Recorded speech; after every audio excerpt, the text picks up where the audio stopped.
Hello, hello, we're alive, and I'm gonna unmute instantly, because you can see we have a guest here. Hey, I'm here now. Oh, what?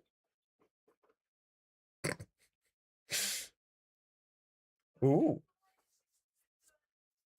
Of course, of course. #1 support, hubby. You didn't do the 40k lore Saturday? You were missing one video? True. True. I should get to the Warhammer video.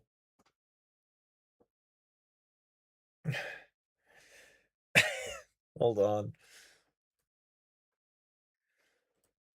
I gotta share picture. There we go.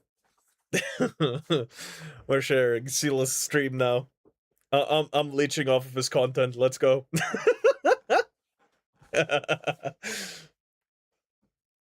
Yeah, I know. Still muted? Oh yeah. To hold back. There we go. That's his problem. Can't read, you don't need to read. Oh man. Oh man, that was too funny. Too funny, man. Oh.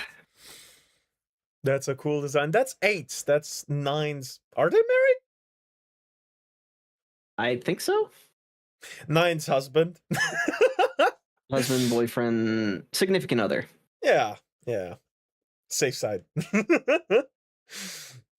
Oh damn, he's 184 centimeters. God damn. With ears. Okay. Okay. They are married. Okay. Yeah. All right, married. So that's 9's husband. So of course, 8's has to be 9's #1 fan. You gotta rep. Of course, of course. Rep your #1 VTuber. Gotta represent. Gotta represent. Yeah, so this is my design for 8's. The fucking first strap for Bloop. We're just trying to get all the married guys laid, okay? Look, is that such a bad goal? This is Hyde. Bloop's husband. Yep. And this is another married man. There's old Keyvox here. Oh my god, it turns into a shovel when when the axe is on his back. I know, right? I just noticed that.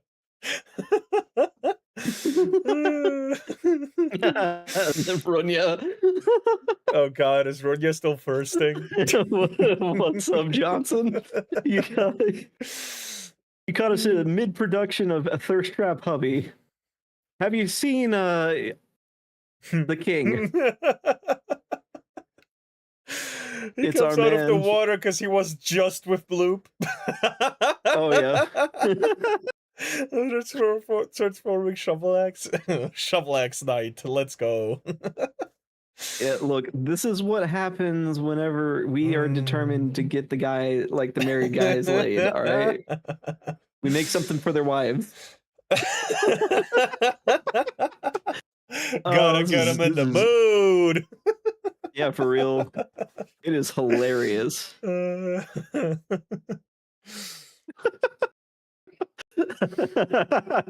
I finally saw it. Yes. Spider bringing more babies into the world. Yeah.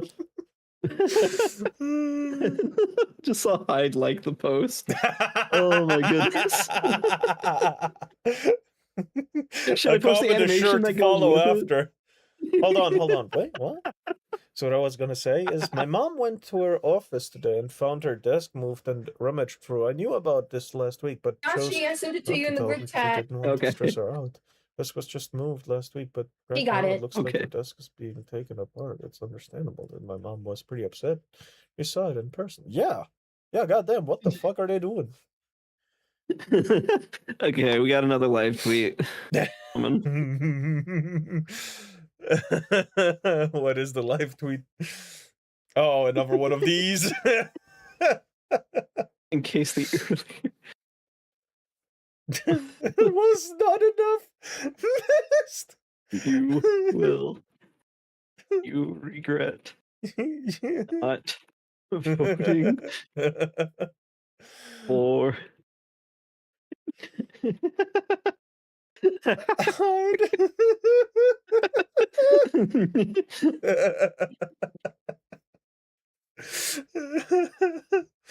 This totally isn't part of something bigger.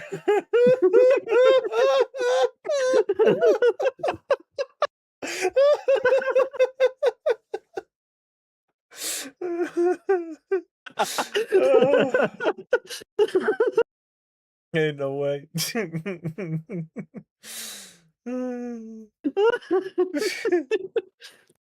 Wow, Silas is like an old school pimp. Just for men instead of women.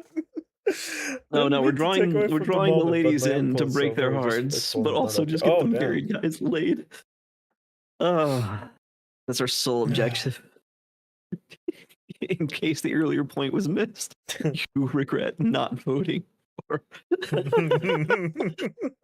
Oh yeah, there it is.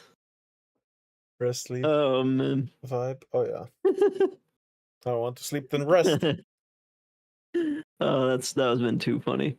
This has been too funny. All right, moving on. All right. We should get to what's up, Torch Wolf. What should we get to? Yeah, I don't know, the EDF or something.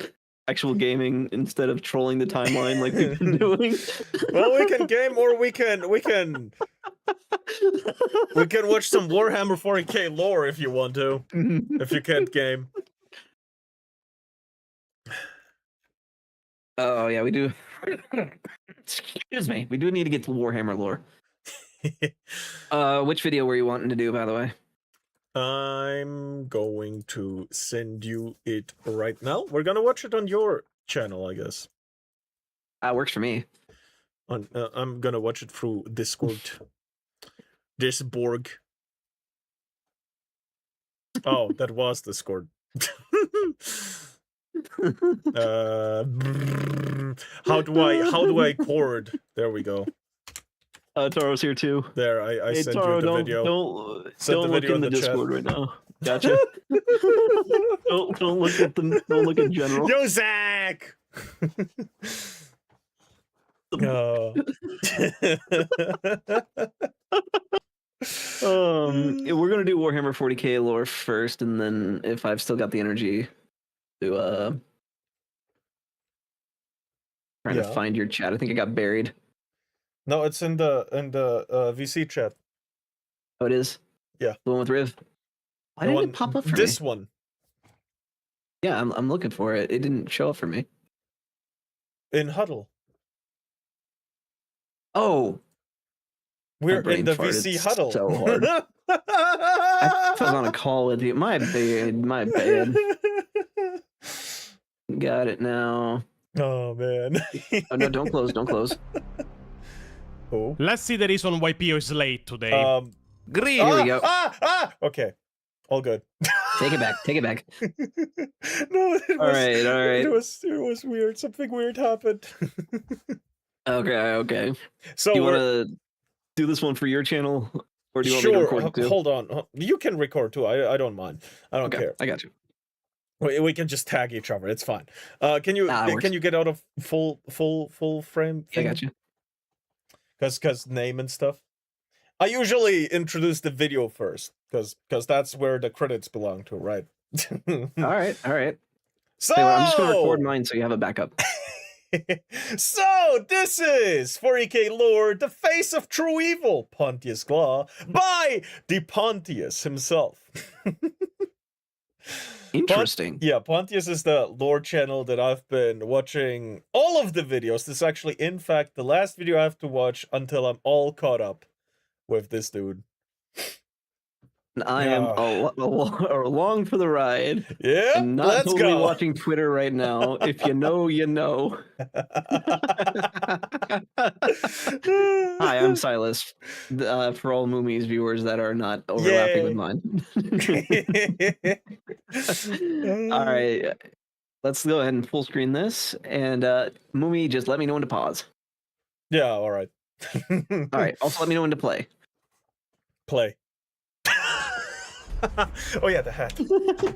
There we go. Let's see the reason why Pio is late today. No, this is Greetings, just my lore. fellow non-magical own. mortals. How do you do today? There it is. Why the wizard hat, Pio? After my tactical withdrawal against Servo Pio, I decided to learn magic to counter him in our next glorious battle. Didn't know a synonym for Heretic! he beat my ass and threw me back in the Heretic. basement was tactical withdrawal. Quiet, human, before I use my tremendous powers to silence you. I'm very curious of these powers now. Show them off. With great pleasure, I will cast a spell on all of our viewers right now. I cast... Oh, Lord, we're about to get hit by Melody. psyker powers. Manual breathing. Joke's on him. I already do that. I always Now do. for the next few minutes, they all will have to breathe manually. Mummy late, Pio late. Mummy Now, is Pio, Pio. that's No. just unjustified evil against our audience. And when I've ever given the impression I was a good guy? I tried to invade Venezuela, was arrested and went to trial for war crimes, created a dictatorship in Brazil just to be overthrown by a lobotomized and servitorized version of myself, and I am suspected to have committed war crimes in the territory of now former Yugoslavia. You don't count tax evasion as evidence that you are evil? That is evidence that I am a gentleman. Taxation is theft. Indeed, based. Right? Consider Right? this, Gregorio. Like this You may guy call already. me a monster beneath contempt. But if I do care, what does that say about me? And what does that say about you? What? What? the? Pio! Magic.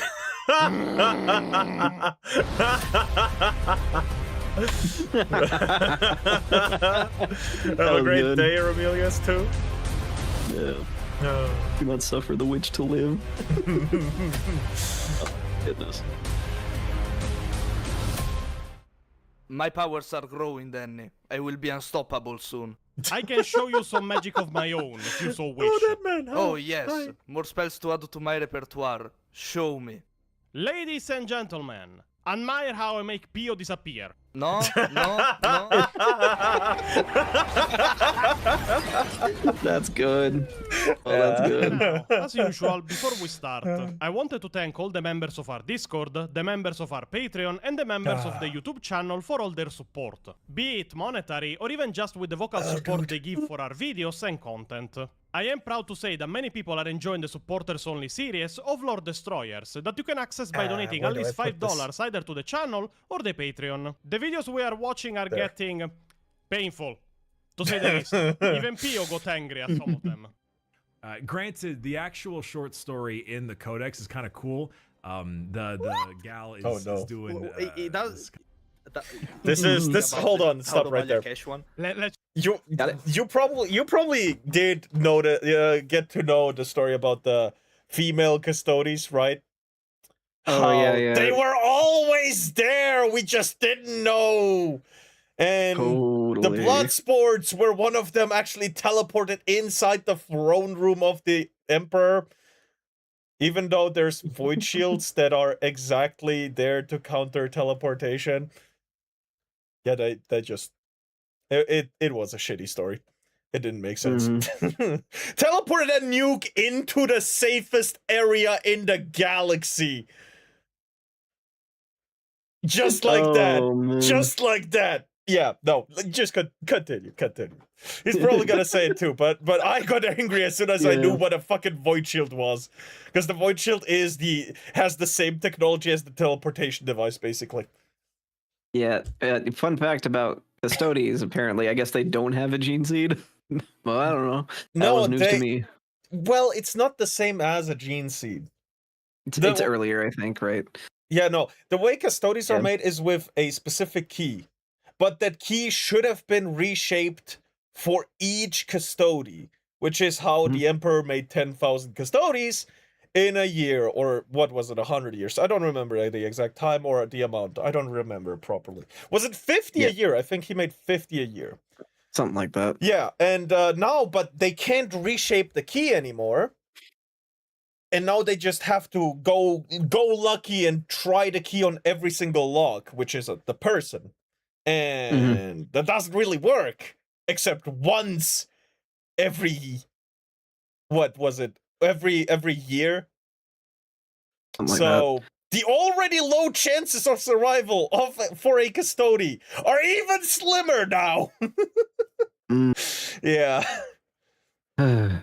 Yeah, continue. Retconning. Yeah. By the way, because if 9,000 about... custodies. They made 9,000 custodies in 9,000 years. Wow. Cash? Oh no, yeah, you have not kept up with the recent stuff. So if you did, you will know you cannot teleport a fucking bomb through void shields. Yeah, there it is. It's cool. Everything about that thing, every single millisecond of that story is wrong. Everything that happens in that story is literally not lore compliant. By the time you're watching this video, anachronisms. The first 4 episodes in a best-of that will be published on YouTube. I love we are their taking Lord just Destroyer some of the series. best parts of the first 4 episodes. Oh, it looks like a lot of You can fun. find the full yeah. versions on our Patreon or by supporting the YouTube channel with a pledge of at least $5. Now, coming to the video, there is a very important distinction to make before we start. Before people get confused about the content of the video itself, also, this isn't a video on the story of Gregor Eisenhorn. This video will you will the notice events of why the he's Eisenhorn called trilogy. the Angry Italian. So he's different than Metatron. Got it. Got it. All right, let's go. Yeah, go on. Books. This is a video unique in its kind. And I mean it. We are the first ones to focus mainly on one of the villains of the story of Eisenhorn in an English video on YouTube. This video will focus only on a recurring villain of the Eisenhorn trilogy. His name is Pontius Glow. So, we will focus mainly on Glow himself for this video. If the trilogy has events that have nothing to do with Pontius Glow, they will be skipped. There is already a mountain of videos talking about the story of Eisenhorn. It doesn't need repeating. We will follow the events of the trilogy as they go. Let's start with the first book, Xenos. The story opens on the planet of Hubris in 240 M41. Gregor Eisenhorn was in pursuit of a powerful heretic named Murdin Iclone, and his investigations have brought him to investigate the ice planet of Hubris. In that period of the year, frozen almost solid, with the ruling elite kept in cryostasis with a good 98% of the planetary population. They would be unfrozen when the other part of the year would unfreeze the planet. Once he landed, Eisenhorn would be led by some members of the planetary population, all of them servant of a caste called the Custodians.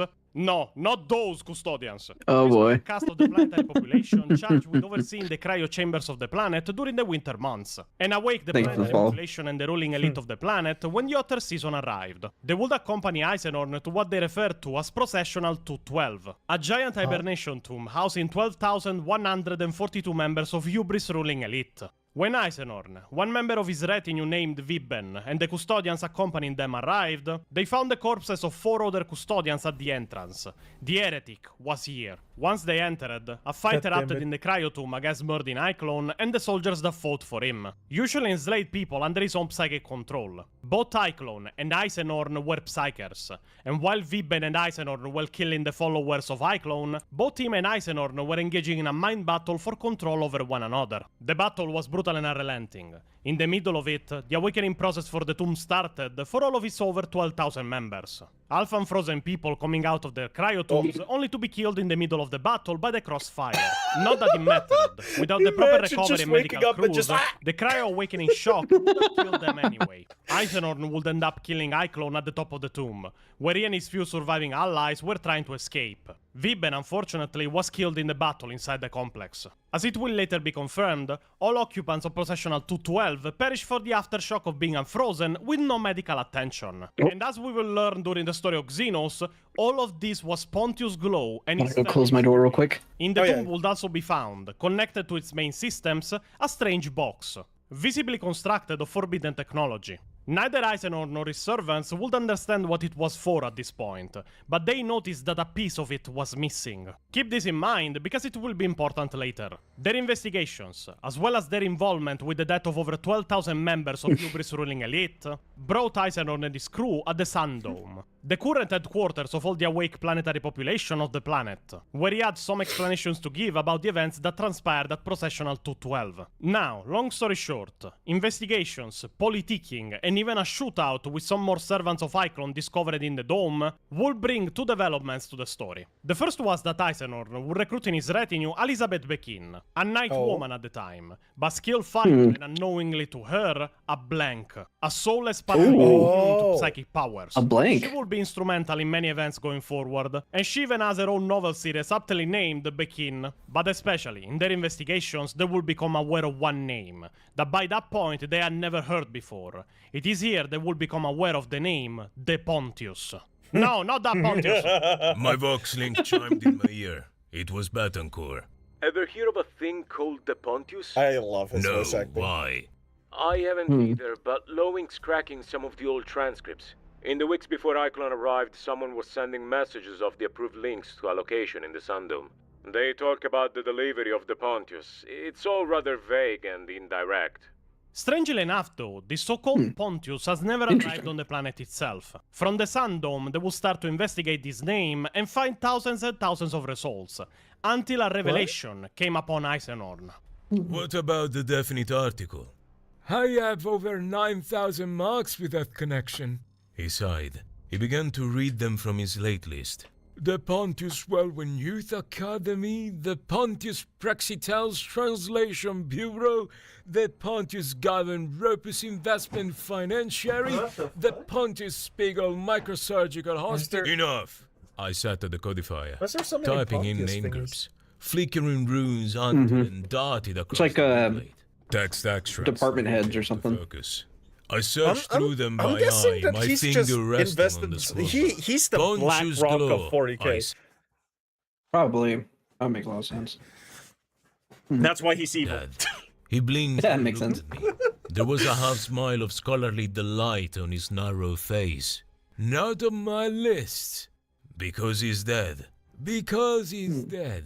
Amos came over and looked across my shoulder at the screen. Amos. But it makes sort of sense. It did.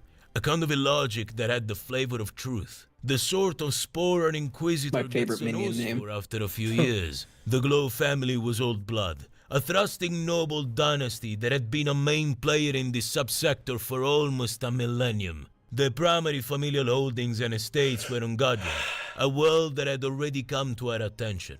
House Glow was also a major shareholder and investor in the Regal Bonded Merchant Guild of Synesius, so the codifier had just revealed to me. Pontius Glow, I murmured. But who is this Pontius Glow? Pontius Glow, by this point of the story, had been dead for more than 200 years. 212, to be precise. The seventh son of Oberon Glow, one of the great patriarchs of the Glow line, he has suffered the fate of most junior siblings of noble families, in that there had been precious little for him to inherit once his older brothers had taken their part. His eldest brother, another Oberon, the Glow family doesn't really have much imagination for original names, had become the lord of the entire house. The second eldest had been gifted the control of the stock holdings of the family, the third had become the captain of the house militias, the fourth and fifth had married politically and became high-level members of the administratum, and so the line continues. Pontius instead had become a dilettante, wasting his life, his robust virility, charisma, and finally educated intellect in all manners of worthless pursuit. He had gambled away a significant measure of his personal fortune, then rebuilt it on the revenues of slave trading and pit fighting. A ruthless sliver of brutality stained his records. And then, in his 40s, with his health ruined by years of abuse, he turned to a much darker path. It is suspected some kind of chaos-tainted artifact or document fell in his hands, and he became corrupted by chaos. It was documented that he was a lifelong collector of rare and chaos, my word. books, but nobody knows exactly when he became does sound a lot corrupted by like the an blasphemous Inquisition powers of story, chaos. not gonna lie. Pontius Glow embraced his nature and became a disciple of chaos. He drew a Which cover god? around him. Which and over god? a period of 15 years, committed unspeakable gonna and guess increasingly Korn. brazen acts of evil. Eventually, he was slain, his coven along with him. If we believe the date given in the books of when he died in the year 28 of M41. He died on Lamsaroth, killed by an inquisitorial purge led by the great Absalom Angevin. House Glow, That's his a whole really family, cool armor. participated in the overthrow. Desperate to be seen to distance Like the themselves Conquistador from his helmet crimes, design. Yeah. it is likely this alone prevented his entire family from being pulled down with him. Pontius Glow was a notorious and dangerous monster, but he was, strangely enough, a dead one. And yet Eisenhorn couldn't shake the feeling that he had something to do with the work of Iclone. This connection alone would draw Eisenhorn to move to Gadran, the planet where currently the Glow family resided in their estates and holdings. They were a noble family after all. After days of investigation and infiltration, Eisenhorn would be confronted by another Inquisitor on Gadran, the legendary and ruthless Inquisitor known as Commodus Vok. He was part of the retinue of Absalom Angevin at the times of Pontius Glow, and he was with his master when they undertook the purge that killed him. But something extremely interesting would arise as to the reason the two Inquisitors found themselves on the planet. We need to share more information, Inquisitor. I'll take a guess and say your investigation somehow involves the Glow family. Vok said nothing and showed no response, but I felt his assistant tense psychically behind me. Our work is indeed clashing, I went on. I too am interested in House Glow. In short, simple terms, I laid out the matter of Eichlon's activities in Hubris, and drew the connection to Glow and Gadran by way of the mysterious Pontius. I had his interest now. Pontius is just a name, Eisenhorn. Pontius Glow, on the other hand, is long dead. I served with worthy Angevin in the purge that destroyed him. I saw his corpse. Yet here With you chaos, are, though, killing your enemy is never that simple. Really, Is yeah, it? it's not really as if making permanent his usually. mind up. Temporary measure at best. After Pontius Glow's I played enough Space Marine 2 to the know House this. of Glow made great efforts to distance itself from his heresy. But Angevin, rest his immortal soul, always suspected that the taint ran deeper, and that the family was not free of corruption. It is an ancient house and powerful. It is difficult to probe its secrets, but from time to time, over the past 200 years, I have turned my eye to them. 15 months ago, prosecuting a coven on Seder 7th, I uncovered traces which suggested that particular coven and several other minor groups were collectively being run by an almost invisible parent cult. A cult of great scope and power. Oh, holy old shit, and hold hidden, on. Stretching Freaking across many Whisper, yes. worlds. Pause. The Healing Whisper! Welcome, Raiders! Thank you for the raid. Thank you for the Healing raid. Whisper. Oh, God. I'm fucking up. Hello! A lot of meows right there. Holy. How you guys doing? Hello. Good to see you. Well, I don't see you, but Mumi sees you. Yeah, good to see you guys. I see a whole lot of honorable chatters as well. Hello, guys. Hello. Everyone that knows your name from being the #1 Kyushu Raider. #1 simp. He simps for the Foxer so hard. Oh, wait, did you get the courses? Oh, yeah. Oh, boy. Question is just how many? At least one of each, right? What do you mean? There's different ones? Yeah. From YouTube's? I mean, from YouTube's? Nah, I was messing with you, Because there's the cursed course, and then there's the normal one on YouTube's. Yeah, true. Yeah, so I got 2 one? of the cursed ones and 3 of the normal ones. Because you gotta amass an army somehow.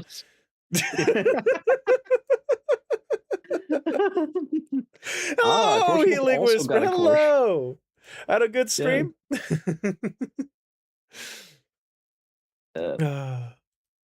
He's gonna. Sheezy says you're going to the course. Either you or Torswolf, one of the other two. No, I ain't no freaking degen. Hello. Going to the course. You have Like a all the honorable chatters in stream. Mumi's God damn chat. it. Do not the course. Exactly. Course. Do not the course, you goddamn miscreant. Mhm. I hope this doesn't distract you, shows fucking Kirsche ass. Of course it distracts me. What the hell do you mean? He is but a man. I am but a man, a weak-willed one at that. You show me the fox ass, I will not be able to resist. It is but the simple way of nature. Lord have mercy. Oh. You gotta emphasize the... Oh, Lord have mercy. Holy balls, spamming it in my chat now. Oh, God. man. Oh, no. Why are you guys talking about flashlights It's in the that course easy. on my chat? This is not gonna reflect well. Stop that. At least you didn't have her almost call you cute. That was a close call from me. Oh God, you're married. You're immune. Shut up. Oh yeah, true. She gets the what is it like? It's either taken or gay, right? That's the two. So taken. Oh, that's what they were talking about yesterday in her chat. Yeah, I know. God damn it. Mummy. Well, no, I don't know. I haven't caught up to that VOD yet, right? I am an honorable VOD watcher. I don't know if she ever saw, like, there's two videos I don't want her to see from me. That is the Munya video and the K-pop video. Both of those, I would be mortified. My word, there's already like a non-zero chance someone from Leaflet's crew might see the K-pop video. My goodness. Mizuki watched it. That was awesome of her. But man, hell yeah. If Leaflet ends up watching it, I might die. But Raiders, we were in the middle of watching a Pontius video about Warhammer 40k lore, about Pontius Glaw. Glow? Whatever. Glaw, blah. But yeah, I think let's continue on that one, right? Yeah, it is an Inquisition story, which is one of my favorite factions in 40k, by the way. Hell anyway, yeah, let's keep going. Some traces Wait, led what? to Godron. That Godron is the Glow's ancestral home was for me too much of a coincidence. Don't you The two dare. Inquisitors decided to collaborate in their investigation, and Eisenhorn and his retinue were already at work to infiltrate the Glow estate, Hold on, pause, masquerading pause. as off-world traders of genetically modified grains and crops. They will manage to infiltrate... Hold on, I just need to Innocence go proves nothing. on to this dude's where do I, there we go. I just need to do a small little thing. I gotta where is it? There's the K-pop video. Oh I need Lord. the link to that one. Bruh. There we go. That's the video. I put it in Kick Chat. Grab The one we gotta it! save- Grab it! The one we have to save for her is Thirst Trap Hubby when that one comes out. She's not ready. Oh my goodness. But you want me to send you that real quick? You want me to send you that real quick? No, it's not out yet. Let's leave it there. Leave it there for now. We'll get to that when it's there. Got it. Oh, send it to our mods. Let's go. Uh-oh. But it's apparently Leaf and not Kirsha, so you got a little bit of leeway. I mean, probably not any better for you, but still. Yeah. Oh boy.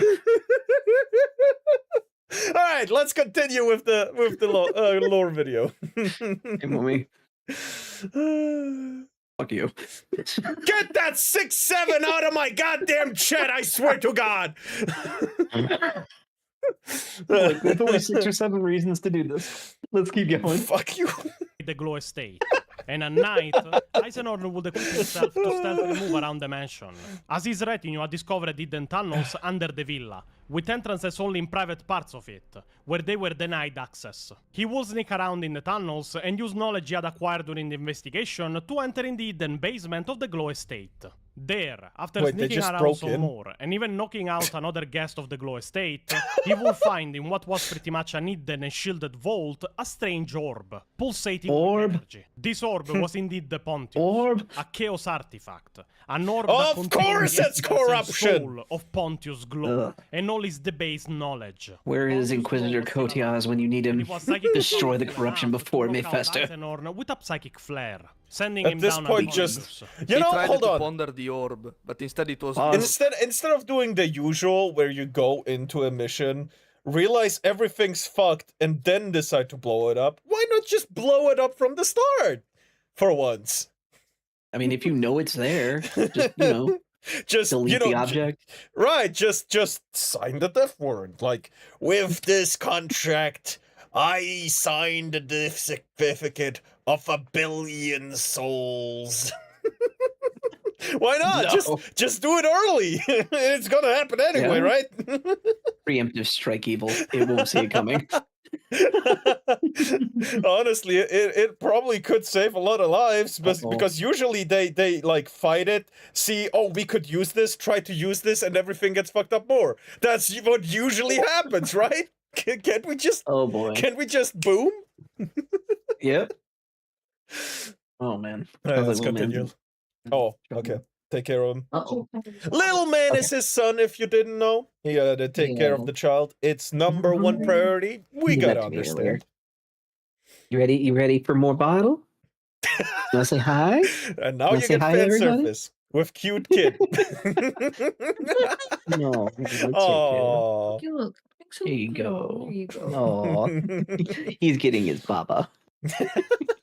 Oh, Lord Cheesy, what did you send us? Hold on. I can't see. I have the stream open. Cheesy, I don't you know monster. What? Oh no. What'd he do? What'd he do? I can't see. Hang on, Mumi. I'm gonna forward this to you.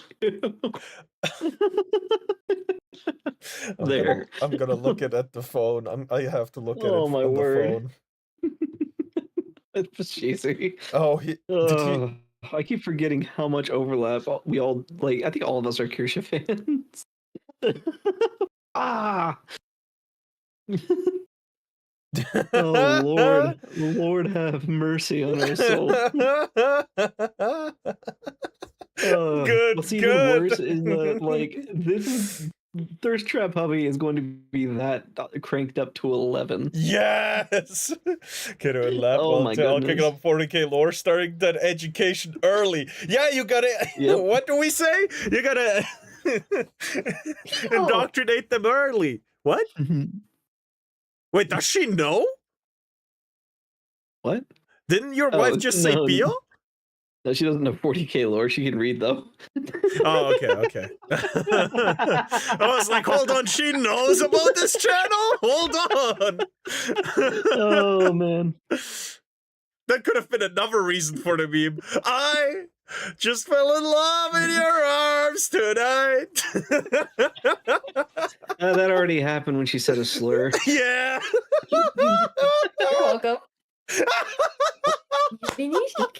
Drink more. Oh, this is gonna be a long fucking react. I'm sorry, guys. I didn't mean to slow things down so much. Every time I hear 40k, I get multiple types of trauma flashbacks. Oh, that man's waving. My only introduction to Warhammer 40k. Yeah, that's actually It might as well be called Lorehammer. Yeah.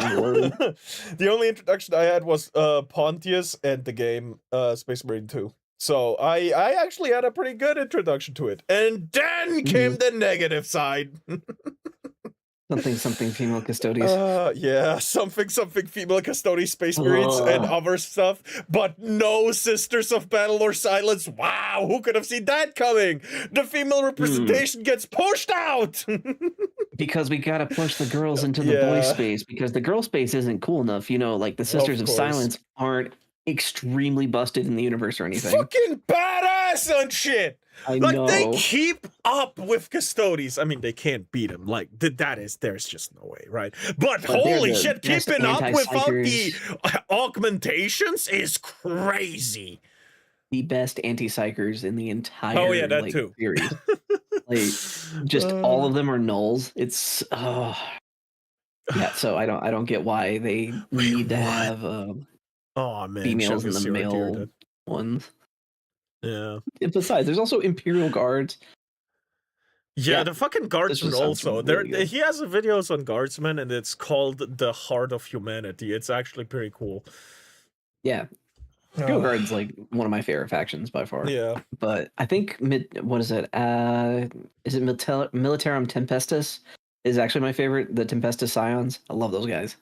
No, I'm a basic bitch with my Ultramarines and Salamanders. Blue boys. You root for the good boys. It makes sense. You are a golden retriever as a God damn it, shut up. Friend of ours says. All right, let's keep going. Oh god, right. Chugga's favorite faction is orcs. I should probably tell your chat I am in fact not a fox. Oh yeah, he is a husky. Mm-hmm. All right, now that we got that cleared up, let's continue. He howls like one too. Eisenhorn will be captured and tortured by the Glow family and their allies. Shut up, And then movie. you will be sent in the arena to fight for their entertainment against old beasts of the Gadran wilderness. As they were fighting for their life, though, and as Eisenhorn forced one of the beasts to jump out of the arena by snapping Violence in 40K? What? Couldn't imagine. Will descend on the estate by none other than Inquisitor Commodus Volk, and their reinforcements he had requisitioned. The retinue of Eisenhorn having warned him that Eisenhorn had disappeared with no contact after leaving to explore the hidden parts of the house hours before, and was not accounted for.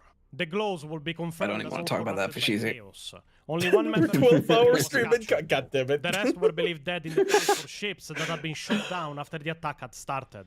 As we will discover later, all of the Glows and their allies were indeed still alive. The investigations after Eisenhorn recovered still moved forward. The Pontius itself was not legacy found. Of shame. The Inquisition investigated their prisoner, the noble Urizel Glow, but his resistance to talking raised more alarms than if he had answered the questions. If he didn't consider his family finished by this point, something else was going on. Eisenhorn will question why the actions of iClone had led to nothing. What was the missing piece of the strange box they had found? As he will discern, the missing piece in that strange box was the Pontius itself. But the Glow family had not delivered him. They had cancelled their efforts on Hubris at the last moment. As Urizel simply answered to this, as gleeful as ever in his resistance, was that a true matter had arisen that was more important than whatever was going on with iClone. And this true matter was so important that the entire system they were in was erupting with conflict. Chaos forces had started rising after the attack on the Glow estate. Hidden cults appeared, thousands of members on various planets, and started slaughtering people mindlessly. Traitors in the Navy started creating false alarms and false flag attacks in the fleets above the worlds. Entire hive cities erupted into rebellion. It was a true and violent chaos uprising. But as Eisenhorn had divined, true it and was a violent. Distraction. But he yet didn't 40K. know for what. Yep. The investigation led Feels like Eisenhorn home. to the planet of Damask, an inhospitable world filled with strange flora and fauna. Love now, these the guys. events here are very long too, but let's condense They're all them basically a bit Rambo. for the sake of the explanation. On this planet, we find out not They're only really that the cool. Glows and their allies are indeed very much alive and breeding, The Imperium is worse at killing members of the Glow family than I am at conquering countries. It's actually pretty incredible. but also that their allies don't stop at heretics and conspirators, but to full-blown Chaos Marines of the Emperor's children. One of them guarding the work they were doing on the planet. The Glows were working on Damask to extract what seemed old Xenos relic from underground, enslaving the planetary population to do so. Now, at some point the retinue of Eisenhorn would be discovered and a battle would erupt. Eisenhorn was forced to flee the planet, but not before, and I swear to you, I'm not kidding, stealing the Pontius from Oberon Glow's luggage. He stored the fucking Pontius hidden under clothes. Oberon Glow might carry the name Oh of his boy. legendary ancestor. What a hiding He spot. has a quarter of the fucking brain cells. There was really no safer place than your socks and underwear trunk, Oberon. After fleeing, barely from the planet with his life, Eisenhorn Their divided the writing is direction of just, the floating fleet that left Oh the man, the inconsistency of 40K books is actually a really fun part of it. An alien race known as the Saruti. The travel to and chase painful. them, as Eisenhorn called for Inquisitorial reinforcements, will take various weeks. Genius characters And it hide appeared under that laundry. the first interaction between Gregor Eisenhorn and Pontius Glow. Like the 3000 IQ of hide behind the curtain. Like the gentle crisping They would of never paper in expect the flames. obvious. It spread, growing Exactly. large. Frost was forming on the casket, on the floor around it, spreading out across the hole's decking, up the walls, across the ceiling. A glittering thickness of diamond frost coated the interior of the hold in less than 10 seconds. Our breath steamed in the air, and we brushed jewels of ice dust off our clothes and eyelashes. Pontius Glow, I said. There was no answer, but after a moment or two, I need a to series like of animal make grunts a and barks rolled from the box parody space Twitter into the account. casket. It's just Glow, I repeated. 40K books out of Said an context. artificial voice. Bequins. Random lines from Walking me to What is the last thing you remember, Glow? promises, promises. The voice said, coming and going as if drifting away from the microphone and then back. Where is Urizel? What promises were made to you, Glow? Life. It murmured. Where is Urizel? There was a tone now, an anger or an impatience. Where is he?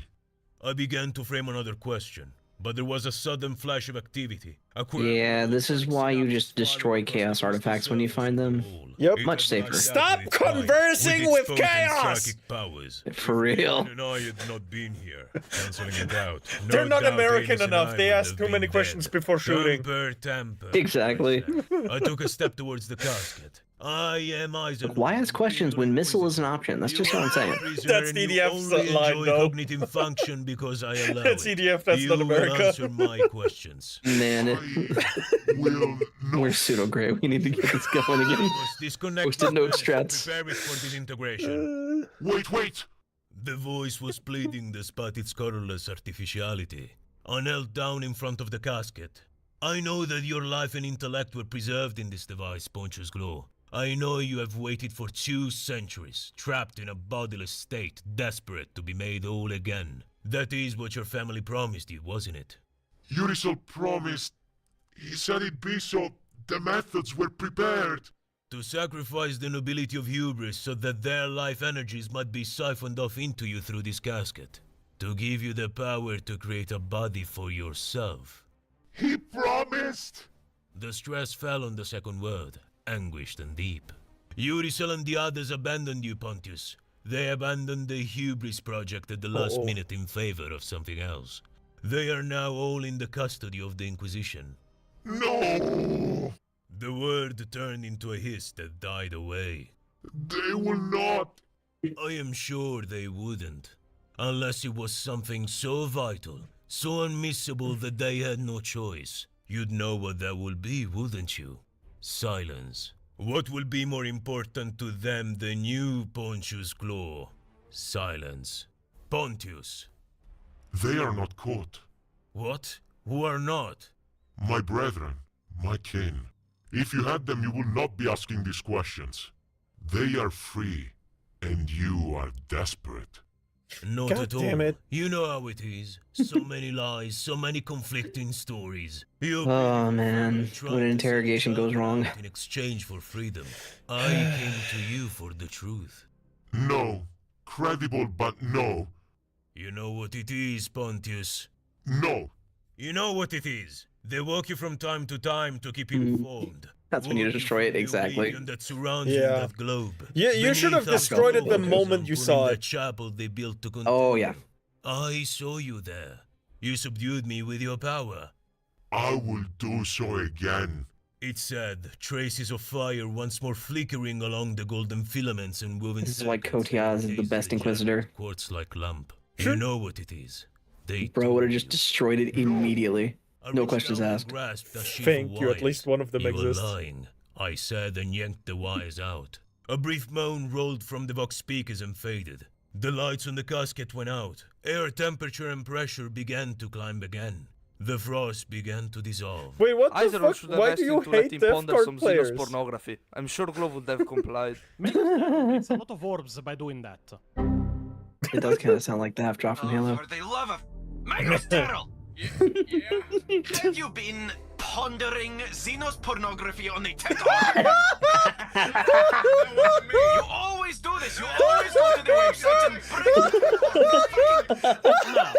That's the kind of tech heresy that we don't want. For being an heretic, at least, Eisenhower will go on to interrogate him daily for the entire 30 weeks of the travel. But it was a battle of wits, and the two were evenly matched. Eisenhower will learn nothing. It is here that he will instruct Bekin to fake being a traitor in Eisenhower's retinue, going to meet Pontius Glow in secret, and amusing him with stories of imperial tragedies and defeats, They are so until she annoying. asked him to reveal what his family was after. And after some deliberation, he did. Pontius Glow confirmed his family was going in Saruti territory to trade with them, and buy from them a copy of a precious and very dangerous artifact. A copy of the abominable work named the Necroteo. Oh, you might be right. She's Anything with Necro in its fucking name, and it's a book?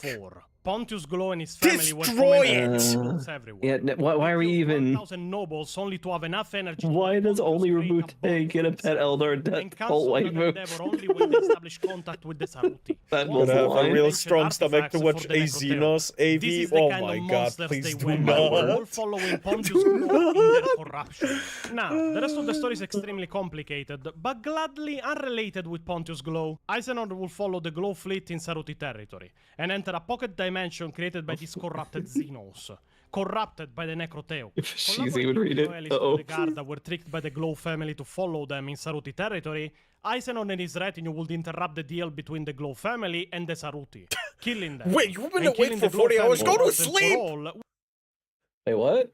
Who's been awake for 40 hours? Fucking Big Chungus! My man. Go to goddamn sleep! Are you seeing things yet? My goodness. I think not seeing things is the issue. Yeah, if you get past 48 hours, you are going to start feeling delirium. 8 more hours and you're risking brain damage. Danger just saying. Boo, welcome. I have an Redlining assignment your due. Maybe you can actually do the assignment if you were well rested, maybe. 40 hours, and maybe a bro. 2-hour nap just to get it started. My word. Something, anything. I haven't seen things yet, so I'm fine. No time I found out that Fashizi Alright, at least bro. has some survival instinct. What do you mean? What do you do? The second the furniture starts floating, he's stopping, going to someone else, and continuing. Someone else is continue reading. You know, if Fashizi plot twist, your furniture still floats at your house, and you just can't see it anymore. All right, moving on. Let's go. With many of its allies, destroying the copy of the Necroturk that they had brought to be traded. Oh, From thank interrogating you. the only survivor of the group allies that had already almost been killed by another Inquisitor that had flayed him alive to try and extract info from him, they learned that another copy of the Necroturk existed on the home planet of the Saruti. The last surviving members of the Glow retinue were now moving with Chaos Marines of Zalanesh to assault the world to retrieve it. Eisenhorn, various Inquisitors, including a Lord Inquisitor named Phlebas Alessandro Rorken, and various Astartes of the Death Watch will join Eisenhorn on his assault on the world, battling heretics and Chaos Marines to find the last copy of that damned book. In doing so, when Eisenhorn found it, he found out that another Inquisitor was in secret an heretic. The extremist radical Inquisitor Conrad Molitor wanted the Necroturk for himself, to learn his secrets. The two will battle in the ruins of the Saruti capital for the Necroturk and the Polyhedron, a primer to read the Necroturk in the strange Saruti language. The copy was useless without it, as it was impossible to translate. They will battle, and Eisenhorn will kill the Inquisitor, and find out that a member of his retinue was a demon host. It is here that Eisenhorn will come into contact for the first time with Kerubael, a recurring villain in the trilogy covering the story of Eisenhorn. That's a demon host, alright. Eisenhorn will be victorious. He will destroy the primer, and the Necroturk became useless. Yep. It was only like a month ago where I learned that the demons of chaos are technically immortal, because if you beat them in the material world, they just go back to the chaos dimension and they go back to the warp. That's fucking wow. Okay, so you need a literal like soul slashing weapon, soul destroying weapon to kill him. Shizi says it's Mumi, not lore accurate. It's not. The feet aren't showing. God. This dude has like 2 bandages only on his feet. This is not lore accurate, not because of the feet, but because you're a retard, Fashizi. Go fucking suck a dick. Holy Ball actually clarified that to permanently delete a demon, you have to take him out in the warp. Oh, in the warp. Aren't they stronger there too? Yes, a lot stronger. Yeah. I know that gnolls, like pariahs, people holders of the gnoll gene, whenever a demon gets too close to them, like a demon host, if they are a weak enough demon, they can just get exercised on the spot. Damn. So, like Sisters of Silence just walk through and demons go. Literally aura farming. Yep. Goddamn, why is there no more? I see. They can't write the Sisters of Silence well. So I'm glad they don't touch him right now. Oh yeah. Oh yeah. If I swear to God, we'd have some fucking bullshit if they started writing for the Sisters of Cells right now. With how the writing team there is doing, I don't know, man. Probably not good. Probably really, for the best bad. they don't touch Caldor Drago either. And if you're a Grey Knights fan, that name will ring some bells. Bro practically lives in the warp. He pops out every now and then to help out the Grey Knights, and then gets like yoinked back in. Man is overpowered, and he solos demon princes and stuff like that. It's crazy. Any random chance a chaos cultist can summon him by accident. If you're a chaos cultist and you summon Caldor Drago, chapter master of the Grey Knights, it's like, yes, demon, grant me power, and it's just a sword slitting his throat instantly. and just one very angry space marine. He comes out of the fucking summoning ritual like, the fuck! I was just about to double kill 2 princes, alright? he just enters and says, thank you for the self-report, and just eliminates the room. Oh my goodness. Caldor Drago is like cracked. He's crazy strong. I didn't know that though.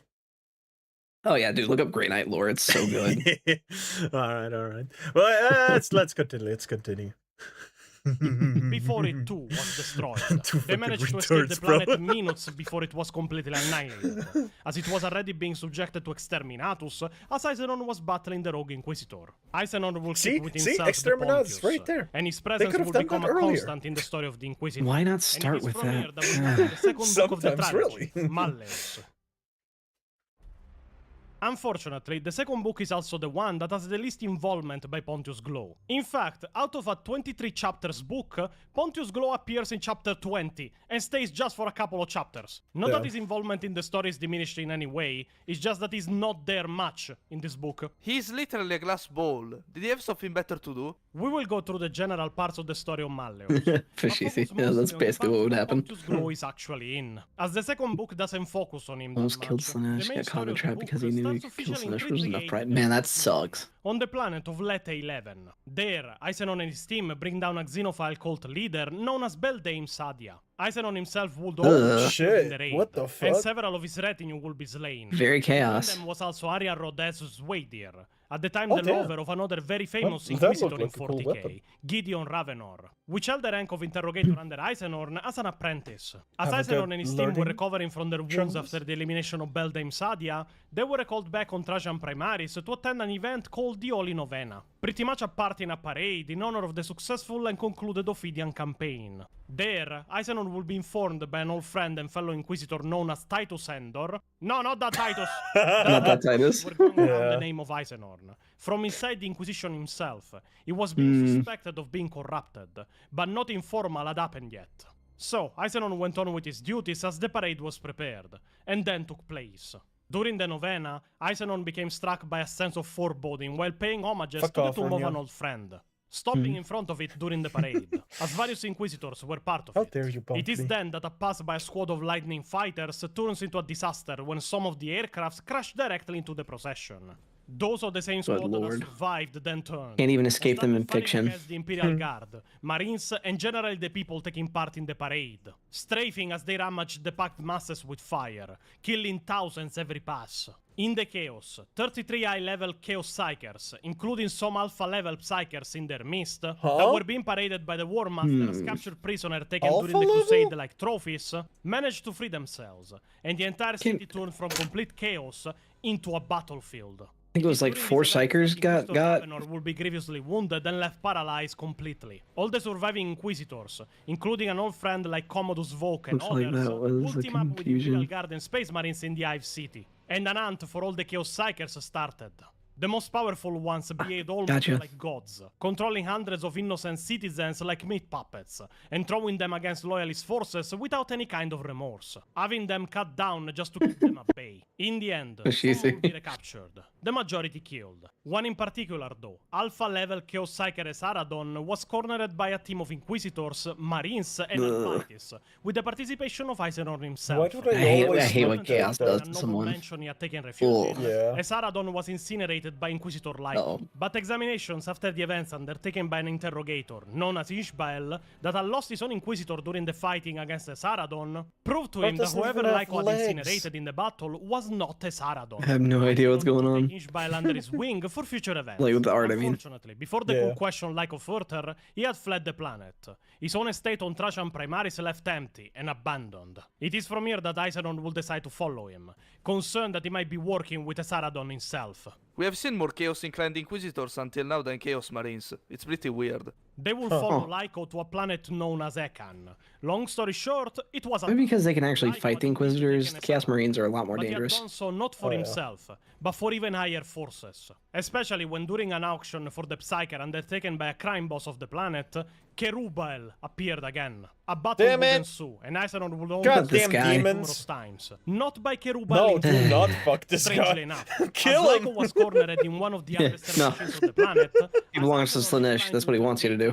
Lyko will be killed and incinerated by Kerubael, that then teleported away with Esaradon. Slaanesh is my least At this favorite by point, the far. investigation will move to Cadia, where a cult Goon was demon. discovered and isolated as probably being working with Kerubael, and whoever his master only is. it was just Here, they will gooning. collaborate with the local Inquisitor General, Niv. An investigation with the help That of would the be hilarious to Inquisitor see. will link them to a name of an high-ranking Inquisitor that seemed to be at the center of this Chaos cult and all of these demon host apparitions. The name of Inquisitor Quixos, a venerated Inquisitor of the Ordo Malleus. The problem was that So many Inquisitor corrupted Quixos Inquisitors. was long considered dead, but his It's death like- had never been confirmed. The cult will spring up again on Cadia near one of the Blackstone It's always the pylons. people that have the This power cult to seemed call be someone a interested heretic just in that measuring the become pylons, heretics. It's but like, nobody could understand I know. why. Eisenhorn, Niv, That's why and a force of Kotias Gideon is still the Casper best. would intercept the cult in the hopes of capturing and interrogating them. He's a Puritan. But as they got close to arrest them, one of them revealed to be another demon host. This one named Profaniti. A violent battle ensued, and Eisenhorn will manage to destroy the body of Profaniti. But the demon host will just possess Stop letting the body chaos of do one its of the thing. members of Eisenhorn's retinue, Husman, before vanishing away. It is here that Eisenhorn will be arrested for heresy by another arriving Inquisitor of the Ordo Malleus, Leonid Ozma. Ozma would arrest Eisenhorn specifically for crimes against the Imperium of Men. He would imprison Eisenhorn on Cadia and question him for 3 full So hold months. on, hold on, But he hold had on, already hold on, made hold up his on. mind. Eisenhorn kills a demon in a position and gets labeled a heretic. Yes, the dude's a dumbass conversing with demons with a chaos artifact, but he still killed 2, very dangerous chaos thingies. Why is he the heretic now? Fucking Probably false Inquisition. reporting and bad information. This always happens in the Inquisition. Fucking Inquisition, Somehow. bro. Same thing as with Titus, bro. Titus saves the day, gets punished. Yeah. Welcome to 40K. Yeah. No good deed go Welcome unpunished. into the Inquisition. What charges can I get you today? Alright, let's continue. Oh yeah. will be tried, and then he will burn. Eisenhorn's I'm retinue starting to think chaos is above causality at this point. They tried to fake Seems Eisenhorn's so. death, but the results weren't what they hoped. And now all of them were enemies of the Imperium of Man, actively being hunted. While on the run, they would reach the planet of Cinchare, a planet suffering in strange gravitational fields that made it an optimal territory for mining rare metals for the Imperium's industries. Under fake identities, they would come down on the mining station of the planet. But strangely, it seemed deserted. Now, here a lot of stuff happens, but I'll make it short because it has nothing to do directly with either Eisenhorn nor Pontius Glow. To make it simple, Eisenhorn was looking for an old acquaintance of him, Magos Geard Bure. After realizing the few people they had found in the mining station were indeed hostile, and they were lying to Eisenhorn and his retinue to keep them away from the mines themselves, the group would end up engaging them in a fight and then escaping the mines themselves looking for Bure. tentacles? That Eisenhorn believed... I don't know. I was thinking the same thing. Abandoned Sanctum was So still nasty. down there and alive. They found him in a very advanced and powerful digging machine. There, Bure would explain to them that the miners So he's a 3 months filthy earlier digger. had found an object known as the Lit, a sentient giant and very powerful geode Gross. that seemed alive with chaos energies. Bet he'll steal The my geode had pickaxe. contaminated all of Chinchare's population, and Rotten Bure was looking for it to stone! destroy it. Eisenor would help Bure fight off some cultists, but they were being overwhelmed by a strange abomination of flesh that was fighting against the digging machine. Eisenor went off on his own with Medea, his pilot, and after fighting some more cultists trying to stop them, found Elite. It was indeed emitting chaos energies, and Eisenor could feel it trying to corrupt his mind from within. He managed to slay it by countering it with Vox-amplified Imperial prayers, pretty much emitting them at sonic volumes against the Elite, and after a while, that did the trick. The Elite died, and the cultist it was controlling collapsed with it. Power of prayer. A chaos artifact emitting energies so powerful to corrupt an entire mining station in a few months was killed by the equivalent of a surround amplified Imperial prayer? Yes, that seemed to do the trick. We should just have the Grey Knights carry speakers around on their backpacks with sonic I know, right? Chaos will be doomed. It is here that you can reveal why Eisenor come here looking Give them all a bow You speaker see, on the a front of their century neck, like before, hanging around a events fucking involving necklace. the Taruti and the Glow family, Eisenor That's hadn't tech heresy. destroyed the palace, Ah. nor given it to the Inquisition. He had entrusted Mechanicus it are so to Bure, dumb. and he had kept it and studied True. it for 100 years. And the Pontius, in fact, was on Fucking Chinchar. Psychros. In the same inner sanctum, Eisenor had visited Just an the army of factory Psychro. Bure opened the armored walls of a shielded door, and then left Eisenor alone as he went in.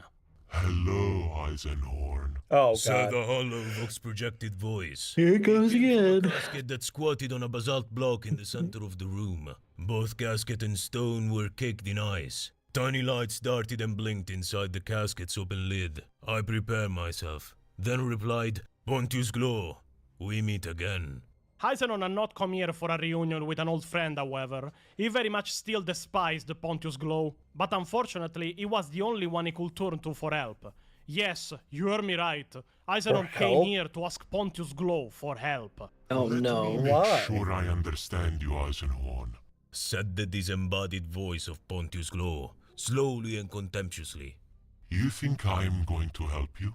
I cleared my throat. Yes. Pontius laughed. Synapse leads connected to the gold circuits of his engram sphere flashed in series.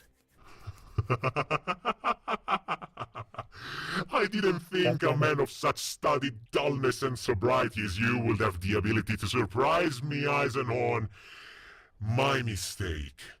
You will help me, I said Oh my quietly but goodness. emphatically. I brushed frost from the grilled steps and sat down facing his casket. It was claw-footed, rectangular, compact, and filled with complex technology designed for one purpose: the support and operation of the engram sphere, a rough-cut nugget the size of a clenched fist in which resided the intellect, and perhaps the soul, of one of the most notorious heretics in the Imperium.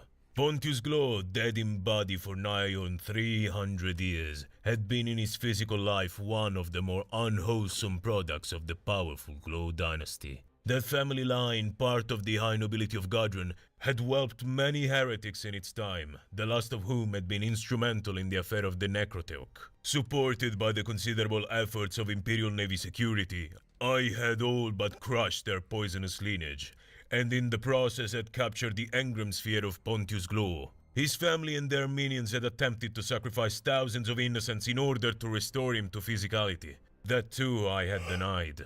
Once the affair had ended, I had been left with his casket full of heretical spite. In terms of technology alone, it was a wonder, and there was no telling what secrets the Pontius might have. Destroy So it! instead of It's destroying heresy! it, I had passed it For real, it's like, why are we even talking to the guy? Bure, I knew would have the time and I thought skill the enough to Imperium unlock was his technical shoot first, marvels ask of questions never. and he was trustworthy. But from Apparently time to time in not. that past 100 years, I had questioned the validity of It that seems decision. every In time all they honesty, write I something should have new, surrendered the Pontius to nowadays the Order Ethicus it's for examination and artifact, disposal. some The fact kind of that I had alien, and sometimes we played talk on to my it, we conscience, get for possessed, its suggested and then shit deceit hits the and fan. unwholesome subterfuge on my part. Every single In the long time. events in the past year, I found myself floating back to Almost the like a notion that perhaps my No, accuser wait, hold Formulaic on. writing pattern. had it been Stop the right act there. of an unsound I'm not even kidding. Space Marine 2. The same fucking Chaos Relic that was in Space Marine 1 that Titus already destroyed once and got labeled a heretic for being able to destroy it showed up again. They fixed the damn thing. That's what they used in the campaign to power the fucking portals! And then, oh well, he has to destroy it one more time. I mean, it's epic. The fucking cutscene, but still, holy fucking shit. And then, there's another, the Halo Relic. The Halo Relics, I think that's what they're called. Those are alien Xenos relics that if you wear them, you gain almost something like immortality, like forever youth, but at the same time, you get corrupted. You get implanted the memories, the DNA-based memories of the Xenos, and you turn into them. And if you die while wearing it, I mean, it integrates into your being, into your DNA. But yeah, if you die, it takes over completely. Oh yeah, it makes you go mad. And now this thing! Fucking, what's his name? Lionel Blackheart? Blackheart something? His fucking claw was possessed. Every single time. Why can't we just stop messing with chaos? Shiny, unbelievable. Except the Halo rings are the ultimate reset button for a life form. I'm not talking about Halo itself. Halo Artifact is a small little stone thing in the 40k universe. I'm not talking about Halo. It's still 40k. Everything I said was 40k related, Andy. But yes, they're a reset. I know that the Halo rings are a DNA-based reset button that they use to starve out the Flood. I know. I saw a little bit of the lore there. Anyway, let's continue. I had my rant. You sound like Inquisitor Kotias. This little man needs to get a diaper change. Sorry about that. Stink bomb. Yeah, little baby stink bomb. Let's go. Man to secret away such a radical entity. Eisenhorn had to turn to Pontius for information on certain proscribed knowledge. We will learn later that he wanted information on how to vanquish Demon Host from reality. And obviously Pontius would have the lore. I mean, have you checked our YouTube channel? We have all the lore. Pontius would almost mock the Inquisitor, but something he said would echo in the mind of Eisenhorn for the decades to come. Pontius said that this is how it starts, crossing the line from loyalist to heretic. And at one point even Eisenhorn would reach the line and cross it. Here it is also where we get more insight on how Pontius Glow fell to chaos. It happened in 019 and 41. It was a very bad year for the Imperium. High Lords being assassinated, talks of civil wars, famines, rebellions. Pontius was on Quintus 8, buying slave fighters for his pit games. He was around 25 years old. One of That's really young for 40k. Fighters advised Pontius to buy a fighter. A tanned man from the feral world of Boré. His name was AAA. Are you serious? I am not making this up. I swear on the holy tomboy herself, Anna, from the Mechanic Crusade trilogy. What did Abnet smoke to give him that name? Anyway, after a comment that shows the very dubious Bro taste was of literally Pontius named His name was which meant in song, shortcuts meet for women prizes. He's Oh my word. If I He was named by a speedrunner in a Pokemon game, let's be honest. I would have called him Glow. It's a normal year. Oh my god. What's he talking about? Glow learned that this man, which was a fair enough. savage in his own right, was indeed bought by Pontius Glow, and he won entire fortunes for Pontius Glow as a pit fighter. The two seemed to share a kinship, even if AAA didn't have a real language to speak with. When Glow bought him, the man offered him his only possession, his Tor, as a gift. A Tor is pretty much an amulet, a necklace, if anybody's wondering. When Glow examined the Tor, he found out that it was inlaid with astonishing technology. And it was indeed touched by chaos. God the damn Tor it! will focus in the wearer's mind once worn. Glow wore it, and after a few hours, it was completely enslaved to chaos. It was wonderful, liberating. I was alive to the real universe at last. I had crossed the line and it was bliss. So, I saw everything Bro as it actually smelled was, crack not as the mere and storeroom instantly. and the rat-hacking emperor wanted. Instantly folded. Engulfing eternity. Oh my word. The fragility of the human race, the glories of the warp, the fleeting treasure of flesh, the incomparable sweetness of death, all of it! And you cease to be Pontius Glow, the seventh son of a respectable imperial house, and became Pontius Glow, the sadistic adulator and abomination. A boy's got to have a hobby. Yeah, he sounds like a Slanesh. Comment that everyone needs an hobby. Mine is evading taxes. Eisenhower will meet with Pontius various times to hobby. stay At on least the one planet. good And thing. in the end, the two will strike a deal. Pontius was tired of his isolation and the senseless life he lived in the orb. Eisenhower offered him what he craved the most. If Pontius held him with the knowledge he needed, Eisenhower would have Magos Bure build him a body. I turned the glass in my hands, willing the ember spirit around. Magos no. Bure is a talented man, a master of machinery. Though I will never release you from imprisonment, I could perhaps ask him for a favor. A favor? Pontius echoed with trembling anticipation. Yeah, we do need Exterminatus. For you, a servitor chassis. Need Kotias to clean house. That's really what we need. We need the snitch button Puritans take over. from Space King. Actuators, rudimentary touch, smell. You know when the taste. woman That was would be made? child's play for him. The female psycho warrior, and it's just like the snitch button. Yeah, we pretty need much. that right now. Oh yeah. Oh yeah. No chaos allowed! Pontius would agree and start giving him the info he needed. Eisenhower will keep visiting Pontius over the following days and then go back to work with Bure to build a new weapon, a rune staff. The main gem to focus the psychic powers of Eisenhower fashioned like his own skull, and made from the material recovered from the now dead Lit. After the preparations were made, and the weapons Eisenhower had asked Bure to produce were ready, he will visit Pontius for the last time in the second book. We will be leaving in a few days. I will miss our conversations, Eisenhorn.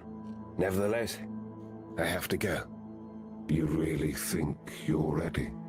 I think this part of my readiness is complete. Is there anything else you can tell me? I have been wondering that. I cannot think of anything. Except what? Except this. Apart from everything you've learned from me, the secrets, the lore, the mysteries, you must know that going after this foe is dangerous. I think I've worked that much out already, Pontius. No, you don't know what I mean. You have the determination, I know. The ambition, I know that too. You have the knowledge, we assume, and the weapons too, we hope. But unless your mind is prepared, you will perish. Instantly. And no ward or staff or rune will save you. You sound like you care if I lose. Do I? Then consider this, Gregor Eisenhorn. You may deem me a monster beneath contempt, but if I do care, what does that say about me? Damn, okay. The or you part is more important. Pontius Glow. However, for all the hate Eisenhower had for Pontius Glow, Saying even in this goodbye part of to his a story, you fucking can already chaos see thing him is- falling in more radical thoughts. Without following it up by a shot or a purification ritual. Yeah. For all that Pontius Glow was, and for all that came later, I cannot shake my bond to him, though I try. There, in the cell unseen chair, and a century before in the dim hold of the Essene, we had spoken together for hundreds of hours. I had no doubt that he was an unforgivably evil thing, and that he would have killed me in a second during those times had he been allowed the chance. But he was being of extraordinary intellect, wit and learning, admirable. Hey, Mummy, you cool if I pass this video to you real quick? Huh?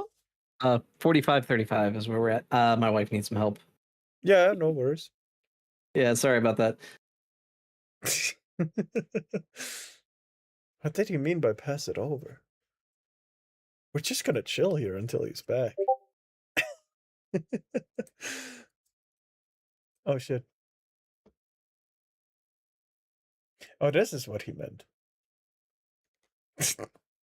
Hey, like, give me like 10 minutes. No worries. No worries. You go on. We're gonna get music in return. Alright. That's cool, that's cool.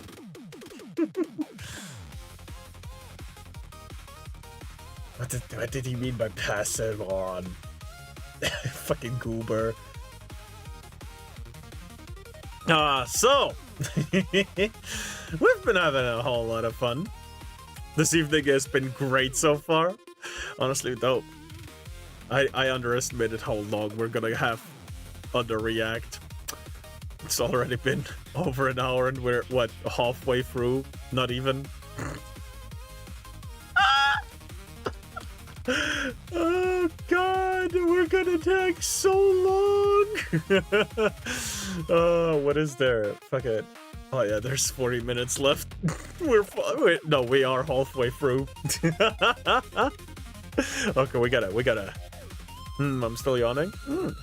We're here forever. Yeah. True. Oh god. Oh, excuse me.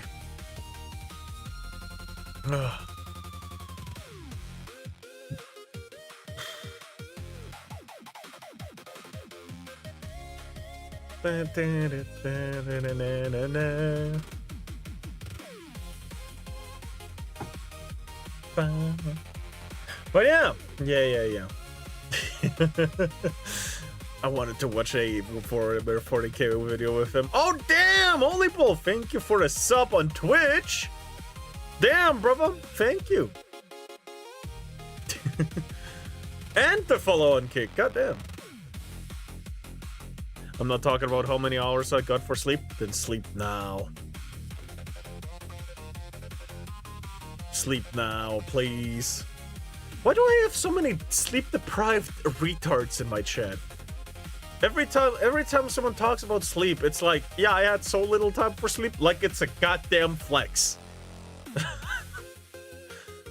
Yes, I'm talking about you, hey, and you, Big Chungus. You should be feeling called out if you... Sleep is a plague. Shut up, ball.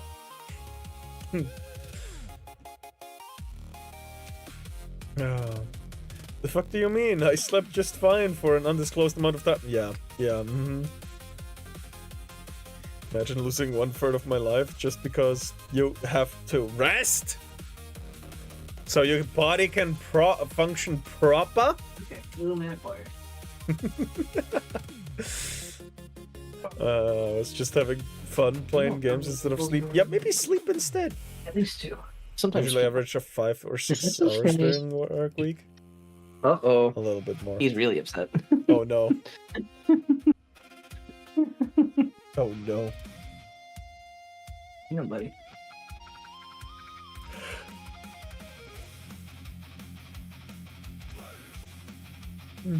The fact that time was under 2 hours is neither here or there. Went to bed when it was starting to get light outside. Whoa. Yeah, bear with me for a sec. Sorry, little man is really upset. Don't worry about it. Don't worry about it. Take care of the priorities. What do you mean? Yeah. Are you on vacation right now? Hey, do you not have school?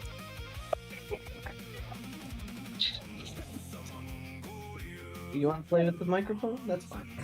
All right, I'll look at the video. Start it back. All right, let me know when you're good to go. Little man has the microphone. He might unplug it. So just heads up. No worries. Yeah, I'm ready. All right. Ways, but for that tour, our tour, back on that spring day on Quenthus, his life may have been different. And if it had been different, and we had met, we would have been the greatest of friends. For the rest of the events of the book, as usual, I suggest reading the trilogy yourself. But to give a brief recount, Iseron will mobilize his forces and the few remaining allies at his side, mainly Inquisitors he was friends with, to meet on the planet of Thessalon. He will meet with Titus Endor, Commodus Voke, Raum Gramman, and Massimo Ricci. the last two envoys of other inquisitors that couldn't to come make help another Eisenor, not and this were sent in the this type stead of this their joke. lords that trusted the judgment of Gregor. Gramman came in place of Inquisitor Neve from Cadia. Richie was here in the stead of Lord Rorken, the commander of the Ordo Xenos in the Helican territory. The Inquisitors would agree to help Eisenhorn and organize their forces to assault the base of Quixos. The Ravenor had determined, through investigation in the production of a replica pylon from Cadia, being the planet of Fairness Beta, at the very edge of the Eye of Sorry about the noise, little miss the playing attack microphone. will be brutal. Noise? The Question resistance mark? even more brutal. Various of the Not Inquisitors enough. will die, including the legendary Commodus Vogue, when the group had to face at the same time both Kerubael and Profaniti. It is here that we learn that the plan of Kerubael was to have Eisenhorn banish him, and free him from the clutches and control of Inquisitor Quixos. Eisenhorn will banish him, and destroy Profaniti completely, not before Profaniti had killed Vogue, however. It is at this point that the Inquisitors would enter the main base of Quixos. There they will discover the replica pylon and the high-level psychers that the Inquisition had lost, bound to the replica of the pylon. Quixos wanted to use them and the chaos powers he was wielding to collapse the Eye of Terror upon itself and close it. Quixos appeared like a blur. It So never fast he goes killed well both to Massimo use Ricci chaos and against Gramman. chaos. Massimo was split open down the left of They his never arm. learn that. Gramman was decapitated. All of this at an extreme velocity. It is then that Inquisitor Eisenhorn would engage the chaos-corrupted Inquisitor in a duel. A brutal duel, where both use the maximum of the physical and psychic abilities against each other. In the end, a single blow from the consecrated sword of Eisenhorn will pierce the chest and armor of Quixos, piercing his heart directly. You know what the last words of the does heretic go well? Inquisitor as he Using fell orcs down and against turned into chaos? dust, were Probably. a psychic scream declaring That tends to go a lot better. Eisenhorn was reinstated in For the eyes of the Inquisition. anyone who's but far he away stole from a it. book from the base of Quixos before Fair the enough. Inquisition could claim it in Drop reign. orcs on The chaos, Malus run. Codicium, a chaos the strat. book of knowledge on various chaotic rituals. One of them was how to bound, summon, and control demon hosts. He would use this book to summon back Kerubael to imprison him in an underground prison in his mansion on Gadran. as a Dude, those form of skull torture cherubs and are so disturbing. clone body just to contain him Why there, is it got a before going dick? back to his normal life as know. the of the Imperium of Man. Ugh. I hate it. Now we move to the final book. The third book of the Eisenhorn trilogy, known as Hereticus, is at the same time the shortest, but the one with the major level of involvement of Pontius Glow. So again, we'll give a plot summary of the book, but we will focus majorly on the parts involving Glow himself. The story resumes in 386 and 41. Phlebas Alessandro Rorken, the master of the Ordo Xenos in the Helican territory, makes contact with Gregor Eisenhorn for an important matter. Due to health concerns, Rorken isn't able to supervise the trial of the heretics on the planet of Durer, one of the planets reconquered in the Crusade for Ophidia, the one that was celebrated in the second book, and was now being audited for heretical activity as it was a territory just recently re-annexed to the Imperium of Men. He asked Eisenhorn to take his place as senior inquisitor of the delegation sent to Durer, sending one of his pupils that was recently elevated to inquisitorial rank, Bastian Verveuk. After a few days of court on Durer, which even by admission of Eisenhorn was one of the most boring endeavors he had ever undertaken, and Rorken owed him greatly for it, he would be informed by his own retinue that an heretic that had been believed dead for 50 years had appeared on the planet. Fade Turing. This heretic in particular had a debt with Eisenhorn and a member of his retinue. Fade Turing was the killer of Midas Betancor, the best friend and pilot of Eisenhorn during the first book. Midas had been replaced in the retinue of Eisenhorn in the second book by his own daughter, that was born a month after he was killed, Medea Betancor. Eisenhorn suspended the trial immediately, took his retinue, and while being followed by Paul Rassi, a fellow inquisitor, and Bastian Verveuk, departed to chase the heretic, that had been found to be hiding on Durer's Polar Islands. After a battle in the old PDF listening station on the Polar Islands, the objective of Fate Turing in that frozen wasteland was revealed. A bunker was hidden on the island and was never found, and this bunker contained nothing else than 3 Chaos Warlord Titans. Come on. Managed to bring in enough manpower and material to reactivate one of the ancient beasts, the Titan Cruor Vol. Stop messing with cat and mouse chase, with Eisenhorn and his retinue trying to escape and survive. Stop messing with chaos. Turing was now a danger to Why? millions of people, not only Eisenhorn and his retinue. Eisenhorn and Rassi will try to cut the psychic connection of the Titan with the pilot using Eisenhorn's rule stuff. But not only did not work, but it backfired, as they wanted to try and use the nose power of Elizabeth. Oh, you don't say. Yeah, no, backfiring, chaos involved? What? Pretty much being left brain dead by the whole affair. Bekin was the woman Eisenhorn loved, and he pretty much lost it. At first trying to charge at the Titan with his sword, and then, when the Titan had brought down the transport ship of Eisenorn, which caused Eisenorn himself to believe that his friend Medea Betancor and Amos were killed in the crash, and with his friends either wounded or dead around him, he did it. He started repeating a rite from the Malum Codicium, and summoned into reality, releasing him from his host, none other than the demon Cherubile, ordering him to destroy the Titan. Cherubile obliged, and pretty much blew the Titan in half with an electrical psionic storm. Cherubile then turned on Eisenhorn himself. He was imprisoned from decades. He wanted vengeance. Eisenhorn tried to fight him off and avoid him as best as possible, but the demon was relentless. Given a diversion from the mad priest of the Polar Islands that kept briefly the demon at bay, Eisenhorn would reach Vermeuk. He had been grievously wounded in the crash of the gun cutter as he was aboard, and was on the edge of dying. Eisenhorn used his body as an host for Cherubile, and created a demon host he could chain using the dying Inquisitor.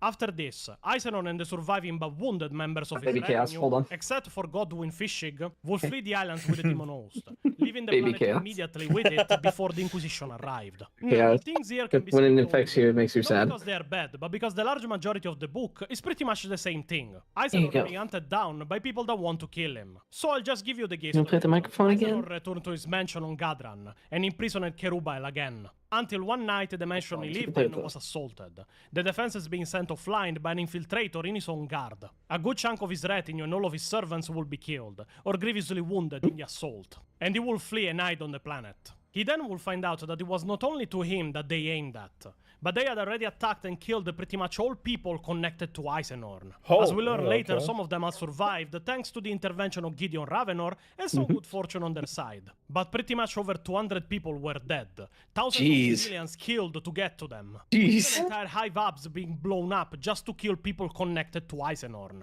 And as Eisenhorn will learn through interrogation of a captured member of his hunters, it was all done at the hands of Kanjar the Sharp. This name is more of a meme than you imagine. Not only him, though. There was another name. More of a meme than you would imagine. Maria Tarrey.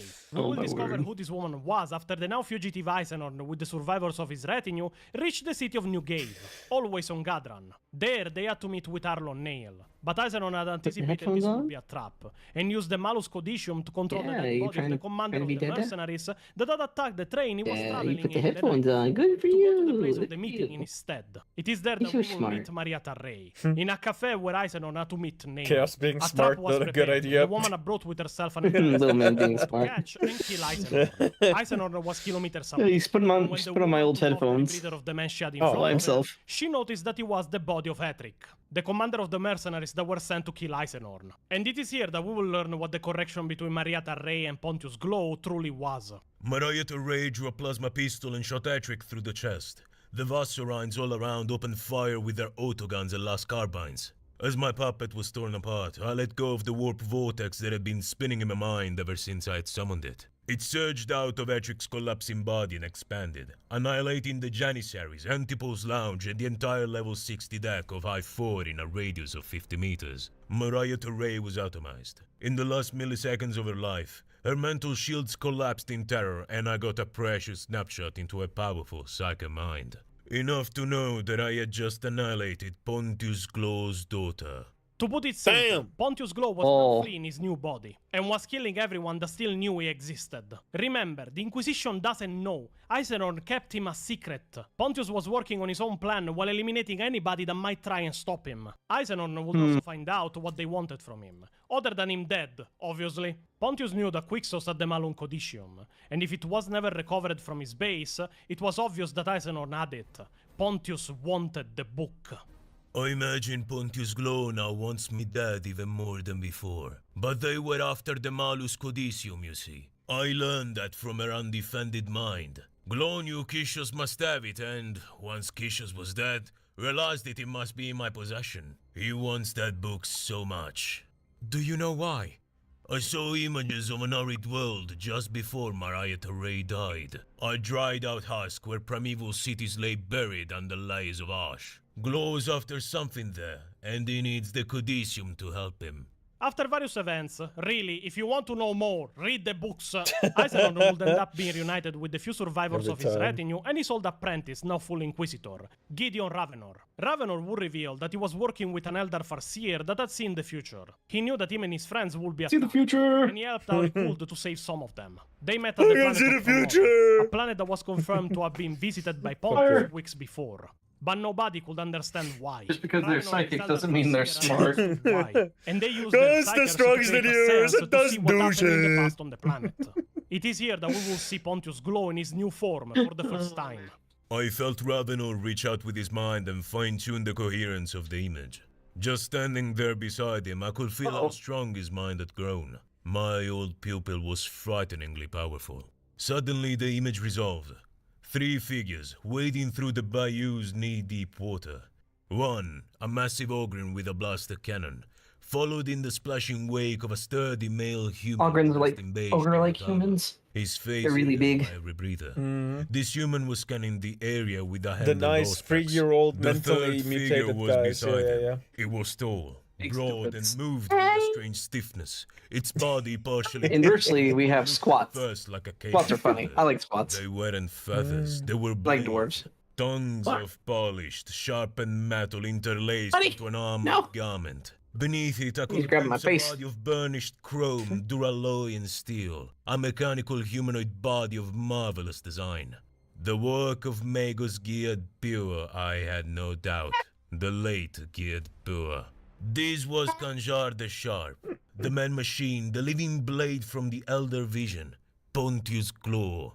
I could see his face. It was the face of a beautiful young man with a mane of curled hair, but the hair didn't move and the expression didn't alter from a curling smirk. It was a mask worked from gold, like the head of a noble gilded statue. I had seen the face before in old records that showed Pontius Glow in his prime. Which now makes me wonder something. What the fuck was Bure thinking? Eisenhorn told him to give him a basic body with basic senses. Why the fuck did he make a fully articulated avatar of destruction with a bladed cape? Is Bure just the 40k version of Pio? Okay, so, Bure, to destroy Kishos and kill him. My guess is mechanics logic. We talked about a basic servitor body with basic senses. Fully articulated, capable of combat, clothes, and a bladed cape. No! Which is what we had on hand, sir. Servitor Bladed cape? Where else was I going to be able to use that, man? Move around. Do you understand? Please not, one not. Yes, all clear, Gregor. Trust me. That was a mistake. So, about the Cape of Blades. Anyway, Mechanicus Pio level idiocy aside, the seance will show that Pontius himself had another seance performed on the planet, showing an ancient and now completely disappeared city of chaos construction. Massive and awe-inspiring. The following runes that they had saw in the seance was part of the empire of a demon king. Pontius was after something of unimaginable power. And do you want to know how dangerous it is? Pontius Glow, the funny orb man that by this point has killed millions with his mere existence, was after something so powerful that reality itself was in danger.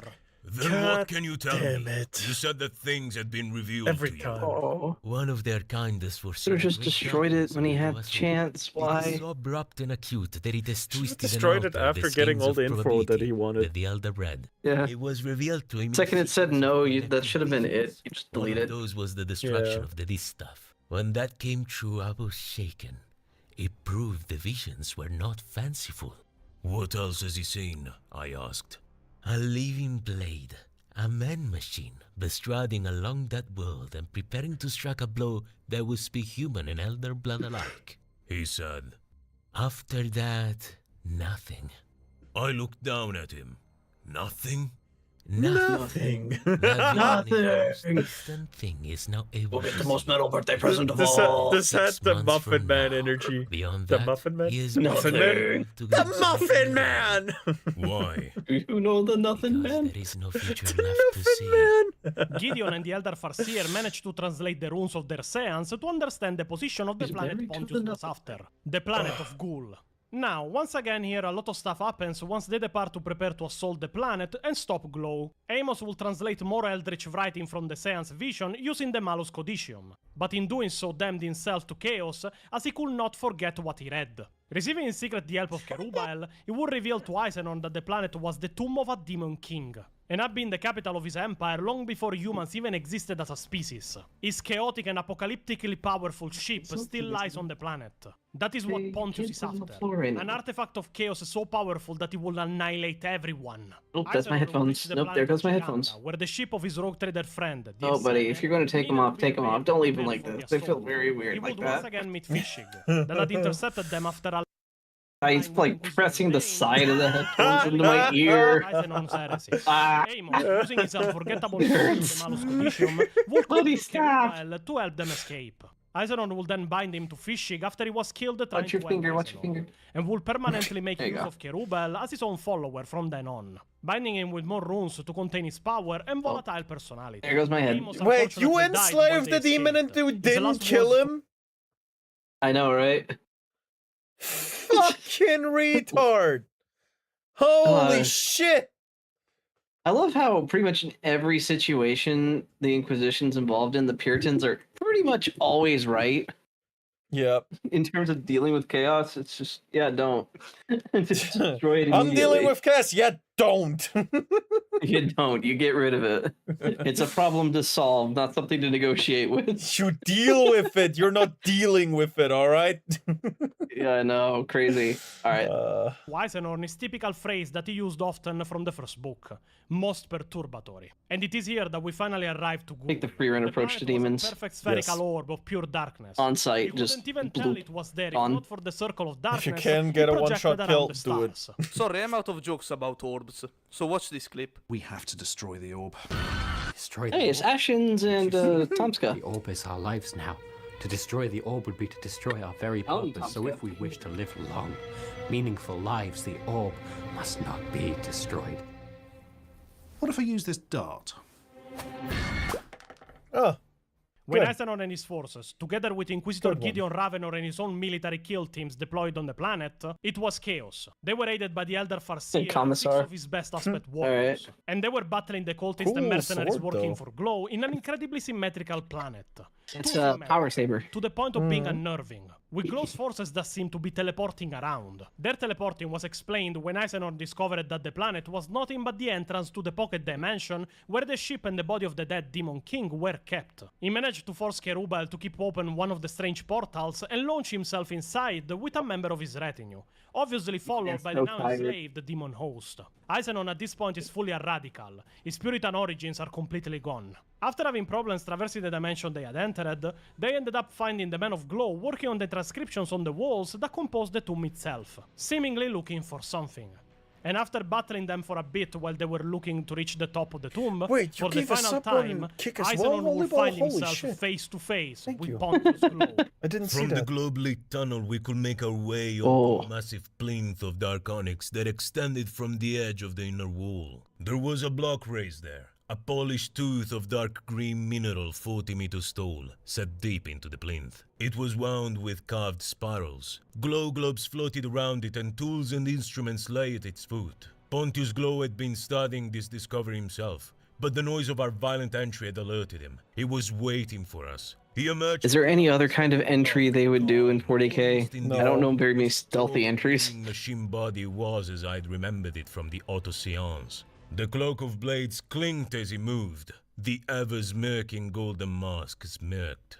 Gregor Eisenhorn. He said softly. Alright, just heads up, I won't be able to pause. Kind of run. Only you could scramble and slash and claw and crawl your way to me. Which, of course, is why I admire you so. I stumped forward. I faced Glow. He was broader than me and a good deal taller. His blade cloak jangled as he struck the perfectly articulated duralloy hand across the surface of the green block. Then he raised the same hand and held it up for inspection. Magos Bure did a fine job, didn't he? Such a craftsman. I can never thank you enough for arranging his services. This is the hand I killed him with. There is more than his blood on your hands, Glow. Do you answer to that name now, or do you prefer to hide behind the title Kanjar? Either will do. Your daughter didn't take either of your names. I don't care. He was silent. If I could get him angry, I could perhaps force an error. Maria, He said. so headstrong. Another reason to kill you, apart from the obvious. He was about to say Apart something. from the obvious. I blasted my wheel through the rune stuff and lunged forward, swinging my blade. The psychic blast knocked him back, and he half-turned, his cloak whirling out and turning Barbarizator aside with its multiple edges. His turn became a full spin, and I lurched back to avoid the lethal hand of his blade cloak. Gustine moved in, firing bolts of light that simply reflected off Glow's gleaming foam. Cherubel came in from the other side. Its searing attack scorched Glow's metal, and I heard him curse. He slashed at Cherubel with his open hand, extending hook blades from slots in the fingertips. The hooks ripped into Cherubel's flesh, but it made no cry. It grappled with Pontius Glow, psychic power boiling the space between them and flaring out in spasmic tendrils of light. The very air crisped and ionized. Glow's dancing metal feet chipped flakes of onyx off the plinth beneath him. I tried to get in, to lend a blow in support of the demon host, but it was like approaching a furnace. Those baby noises, sorry. He was keeping at bay both the demon host Cherubel and even the Little man's on my lap right now. Oh yeah. Both of them were pummeling He's trying to bite my but he seemed hand. to be strong enough to take both of them, pushing them back. When Give him the Cherubel true charged toy. Glow again, something intercepted him in midair. Cherubel began he's locked in upset. aerial combat with an incandescent figure, another demon host. You don't think you're the only one to have a pet, do you? Glow jeered. And my demon host is not restricted in its power like yours. Poor Cherubel. You've treated him so badly. Aizenon charged Glow again, managing to hit him in his golden mask and dent it. This royally angered Glow, that charged Aizenon again with all his strength. Gustin, the member of the retinue of Aizenon that had followed him, tried to help when Aizenon was thrown to the side by the golden giant, shooting at Glow with his last gun. Glow did a single pirouette, a move seemingly impossible for such a giant Little man's trying to come see you. His claw moved almost horizontally with the centrifugal He's at the force. door. He can't figure out Hundreds how to of open it. razor-sharp blades whistled through Gustin. He's too so small. fast, so completely that he didn't realize Yeah. what had happened. He's to him reaching for for a the split knob. second. Can't reach it. Then a mist of blood puffed in the air. Gustin collapsed in pieces. Oof. Glow seemed impervious to damage. Eisenhorn was fully outmatched. And finally, he was coming for the killing blow, laughing as he advanced against Eisenhorn. Staring death in the face, Eisenhorn charged him again, chipping his legendary sword, Barbarizator, for the fury with which he was hitting Glow. He struck Pontius until he stopped laughing. In answer, Pontius Glow unleashed a psychic blast that smashed Eisenhorn backwards, making blood spurt from his nose and mouth. He didn't fall. He wouldn't give Pontius Glow that pleasure. But he was completely out of energies. An old man against an ancient and powerful evil. It is then that Pontius made his fatal and final mistake. You'd have won by now if you'd had the book, I said, coughing the blood from my mouth. What? The book. The damned book. The Malus Codicium. That's what you were really after when you sent your hired murderers against me. That's why you tore my operation apart and killed everyone you could reach. You wanted... No, I think he did it to be petty. Of course I That did. too. He's not. I looked up at him. He would have unlocked the prize already. Done away with this endless, fruitless study. You'd simply have opened the tomb and taken the demon's chariot, long before we could ever get here. Savor that little triumph, Gregor. He said. Your little Pyrrhic victory. By keeping that book from me, you have added extra months, years to my work. Israel's weapon will be mine, Israel's and you've what? made its acquisition so much harder. Israel's Good, okay. I said. He chuckled. You're a brave man, Gregor Eisenhorn. Come on now. I'll make it quick. His blades clinked. I suppose then, I added, I'd have been mad to bring it with me. He froze. With a shaking, bloody hand, I reached into my coat and took out the Malus Codicium. I think he gasped. I held it out, half open, so he could see, and riffled the pages through with my fingers. You foolish, foolish man. He said, smiling. That's what I thought, I said. With one brutal jerk, I ripped the pages out of the cover. No! He cried. I wasn't listening. I fixed my mind on a loose bundle of sheets in my hands and subjected them to the most ferocious mental blast I could manage. Can't reach the door now, poor baby. Fire. I threw them up into the air.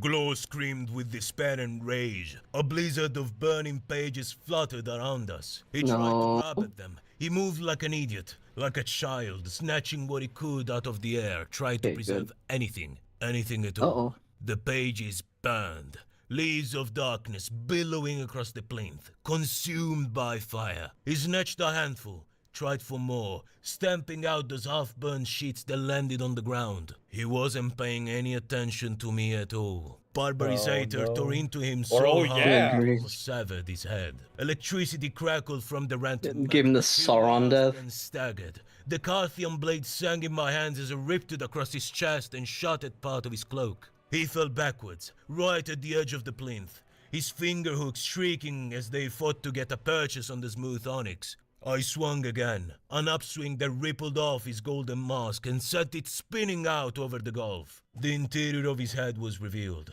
The circuits, the crackling, fusing cables, the crystal that contained his consciousness and being, set in its cradle of links and wires. In the name of the holy god Emperor of Terra, I said quietly, I call thee Diabolus, and here deliver thy sentence. My own blood was dripping off Barbarizator's hilt between my double-handed grip. I raised the blade, and made the Eul Kair. The blade split his head and shattered the crystal into flecks of glass. Pontius Glow's metal body convulsed, jerked back and fell off the edge of the plinth, down into the gulf, into the blackness of the Demon King's tomb, its cloak blades chiming. He just destroyed chaos in the first place. Don't deal with it. He will be saved by Kerubael. The planet of Ghoul will be subjected to exterminatus under the command of Lord Admiral Olm Madortene, another old friend of Isenon. And from that point, the story of Isenon continues. Yeah, probably a good call, honestly. Good call, but should have done that in the first place. Oh yeah, no, that should have been step one. Millions of deaths, and the almost step one, step two, leave. Can be attributed to Pontius Glow himself. Step one, turn planet to glass. Step two, profit, I guess. Cross the line and become what is war to destroy at all costs. And now, before closing the story, let's see what Lexicanum got wrong. First of all, you have to know that the Isenon books excel in a specific field of 40k, which is world building. The world is incredibly detailed, even too much in some places, and the characters are heavily fleshed out. So, when I find out that Lores Vibben, the woman that dies in the battle at Processional 212, and that was a good friend of Isenon, has a wiki page that is completely empty, you can understand that I am most perturbed. And speaking of Processional 212, the cryogenic tomb is not mentioned anywhere in the wiki of Isenon, nor in the wiki of Pontius Glow, nor in the wiki talking of the first book of the trilogy itself, Xenos. 12,000 nobles died there to try and give Pontius a body, plan that in the end was even aborted, so they died for nothing. I will say that warrants a mention. The original date of when Pontius Glow died is not mentioned in the wiki page of Pontius Glow himself, when it is literally mentioned in chapter 17 of the Book of Xenos that he was dead at that point from 212 years. And as the date of the events of the first book is the year 240 and 41, that reliably places his date of original death in 28 and 41. I love this little autistic Italian, bro. Lamsarro. So much tism. Nor does it have its own Lexicanum page.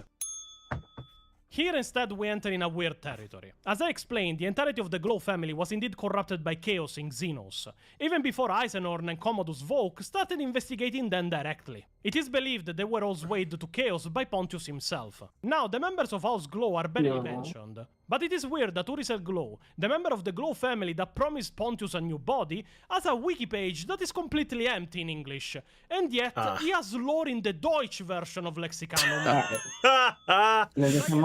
Wow. German Supreme, let's go. From the procession German supremacy. That's funny. In the Hive because he was mind-controlling hundreds of people to attack the Arbites and Isenon. There goes the man, this guy right out the door. Impossible to bring Heads down. up, he's on his way. Almost died multiple times against him. He's not mentioned anywhere on Lexicanum. Towards his mom? If you don't count the fact that he has a Deutsch Lexicanum page. Because why not?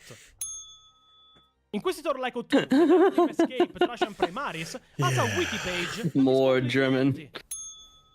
Yes. Oh my word. Empty, which is the empty commander of the lore Western pages. Janissary group You'll hired love by to Glow see. to He's always mentioned in the German one. The Germans have like that one autistic guy recording everything.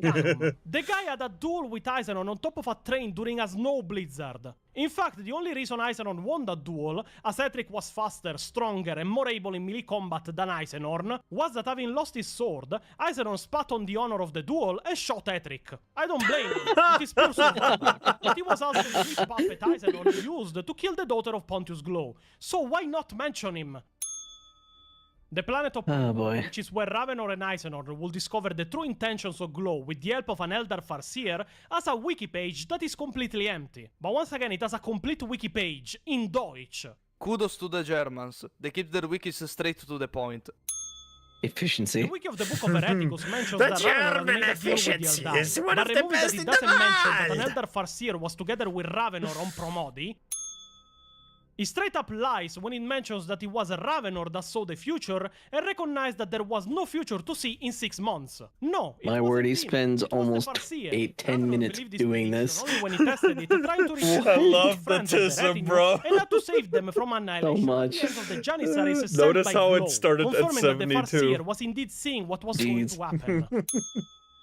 And this is the weirdest one. While the planet of Ghoul is mentioned in the Lexicanum page of the 3rd book of the trilogy, Hereticus, Oh my word. it is not mentioned on the wiki of Eisenorn, nor the wiki of Pontius Glow. Come on, guys, it is where Eisenorn killed Pontius, and where Pontius itself died. At least mention it.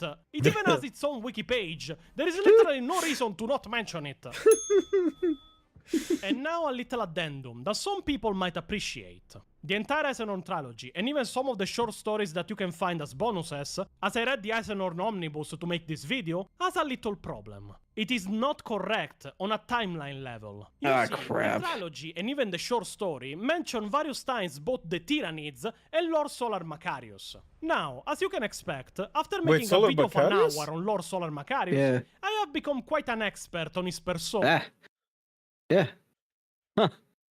What are you doing? All right. I'll just pausing to make sure that was mentioned. Especially the dates I of see. when his story takes place. The trilogy of books of Eisenorn starts in 240 and 41, and ends in the last book in 392 and 41. The problem is that in various places, the Eisenorn trilogy mentions that Macarius did not only already exist during the events of the books, but he was in fact already dead. In fact, in the short story that is placed in the Omnibus at the end of the 2nd book, Backlot for a Crown Additional, there was a circus on Gadran where for a penny you could touch the real and completely genuine shin bone of Macarius, which you will need, because this short story takes place in 355, and Macarius was in fact very much alive.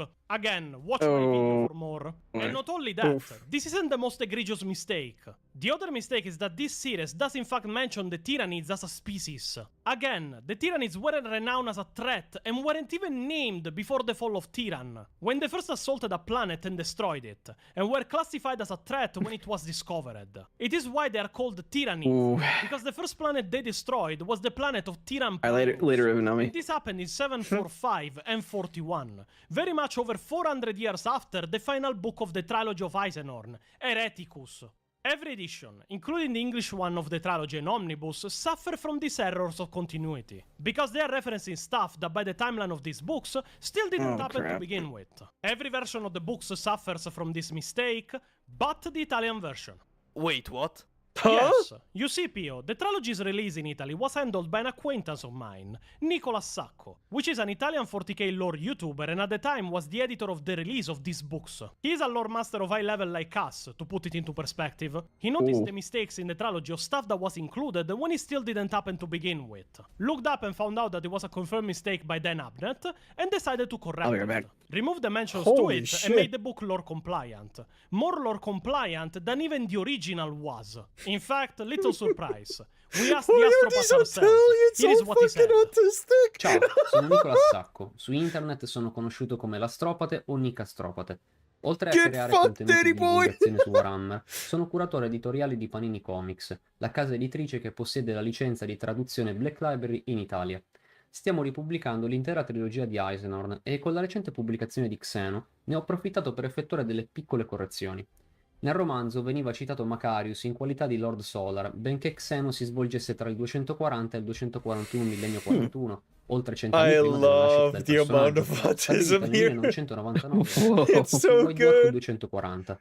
Un errore capitato anche in altri. They're actually citing White Dwarf too. That's crazy. Non aveva Oh alcuni yeah, facilmente he cites White condivisibili Dwarf tra a tutte le lot. parti della compagnia. No, no, hold on. No, hold on. Per forza di cose Pause the video and go into the description. Oh boy. Am I going to see citations? Yes. Oh god. The actual books where he got the lore from. That is in every single video except for Lore Destroyers. Thank you. And some of these fucking videos have citations spanning multiple. It's crazy. You gotta like scroll to get to the end of it. Wow. Fucking what was it? Was it Bud Up? What is it? The Bud Up series? Where the oh yeah, hold on. I can look it up myself. Yeah. Oh, was it Bud Up? He has a playlist for that. No, that's Lord Destroyers. Of Bud Up. Oh. Yeah, there we go. Was it the last one, part 5? No, that's only 4. There was one video where it was incredibly long. I don't remember which one though.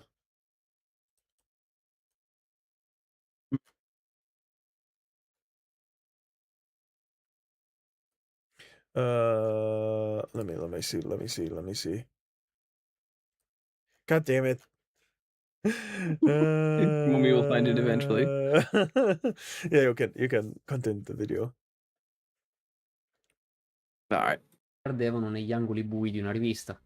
Ho quindi deciso di correggere questo errore sostituendo ovunque Macarius con un più generico Lord Solar. In più, ho anche eliminato la menzione dei tiranidi, una svista di cui ha discusso anche Dan Abnett stesso nell'edizione illustrata e commentata di Xeno.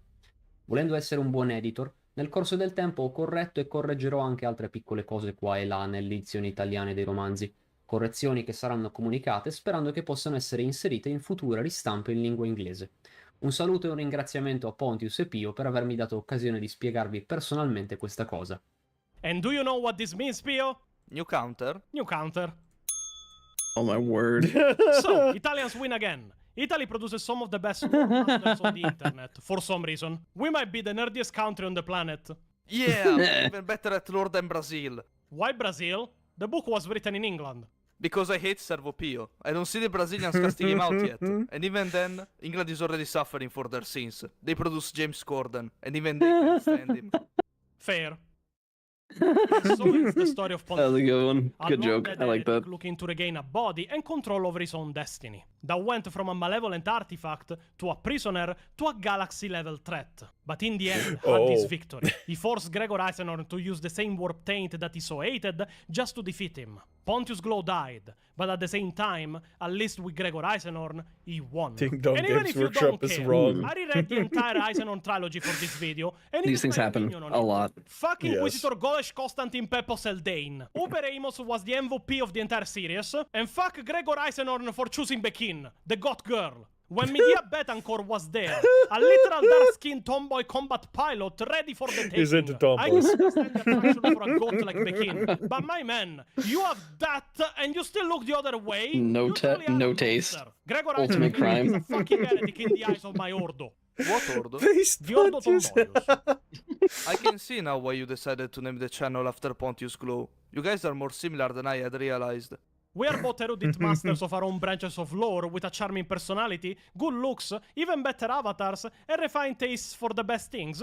No, you are both assholes of apocalyptic proportions. Yo got him. Oh, beautiful. I'm just gonna That here, was a look good at one. the description of this video. Alright. Give me 1 second. That was funny. Oh yeah, that was a lot of fun. Scroll. I want to give the video a like. Subscribe to this guy. Oh That yeah, was good. 100%. Yeah. Man, if Oh, I shit. could Wrong thingy.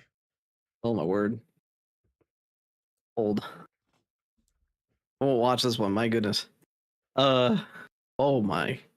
That's not the longest Wow. one. It's just the one that I could find really in a short time. Dang. Yeah. 5th edition Imperial Guard Codex, 6th edition Dark Age. Oh, wow. All right. Yeah. Well, it's a good time for me to end stream. Indeed. Get the drinks and popcorn if we're gonna watch that. No. We're not gonna watch another one. We're here 3 times the length of the video. Jeez. Yep. That's where I think I sign off. We're gonna go, go ahead and raid you, Mummy. That was really fun today, though. Oh yeah. All right, guys. I love this we're dude. Done on my end. We're heading over to Mumi. Everyone, take it over to Mumi. Not today. What? Later, guys. Oh, wait, hold on. Pseudo just came online. Okay. I can deal with him in DMs later. All right, I'll catch you later, Mumi. I need to get going. Oh yeah, for sure. Goodbye, man. All right. Goodbye. Later. Bye.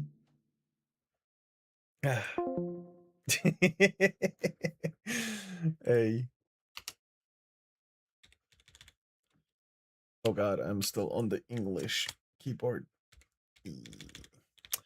Well, that was indeed Pontius. I gotta go grab the link real quick. Oh, that was so much fun. That was so much fun. Basically just kidnapped Silas to watch that together. Oh yeah, yeah, for sure. So, how'd you like lore? Here you go with the link. I'm gonna link the Pontius. Indeed. There it is. Wait, what?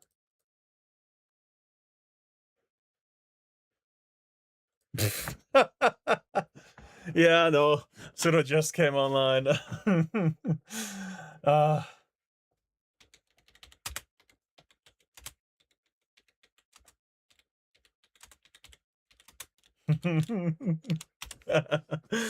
Welcome, raiders of the Silas channel.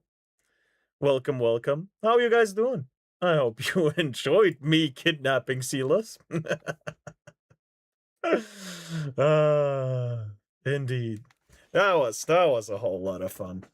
I do not regret kidnapping him, though. He had so much going on, and this asshole of a Mumi just takes him with him to watch lore in the meantime while he struggles taking care of the child. Oh no.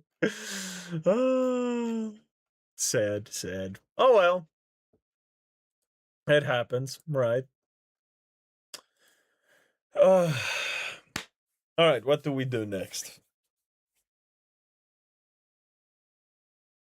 I think I don't know. Do I also just go offline? I don't know. It's 20 minutes left. I don't know if I should.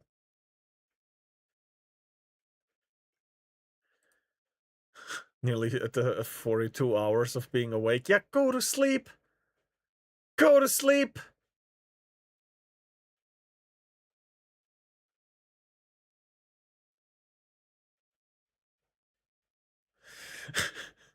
Mumi kidnapping random husky man and force him to watch more 40k lore. Yeah, I have work to do.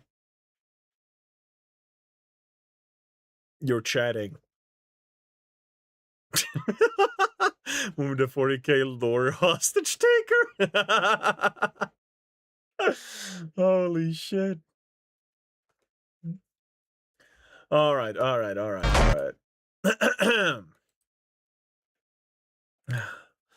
Let me take a quick break.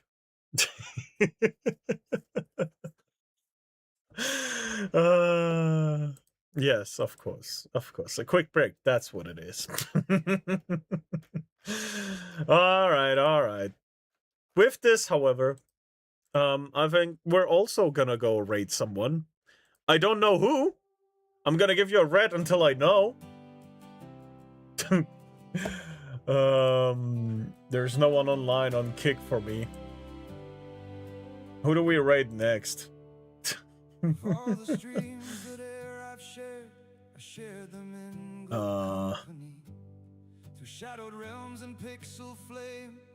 Deport again. Shake my head. Thank you for the stream. Deathswalker. Oh, is Deathswalker on? On Kick too?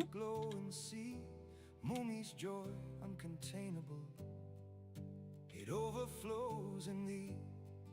Every ray that swells the ranks, every chant that lit the night, turn humble hours into legends, pure and shining light. Closing time. Oh, he doesn't stream on Kick though. Reconnecting him. All right. I mean, we can rate him on Twitch. I don't mind. But who is on Kick? Who is on Kick? None of these people be streaming on Kick. Shake my head. SMH, bro. SMH.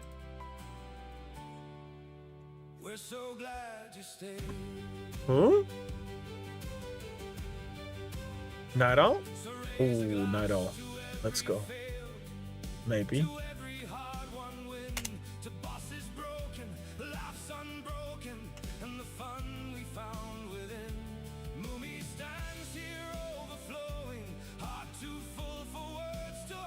That's not him.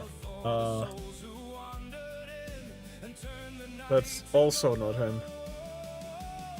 I don't think Night Owl's on. He stops sooner than me. RuneScape? I don't know. Night Owl isn't online.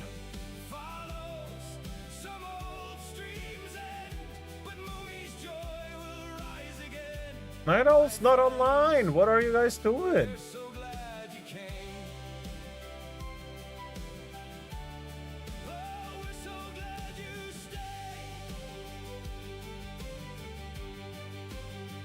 But I'll follow him there. He hijacked VC. Oh, I see it. He is on Kick. He's not streaming on YouTube though.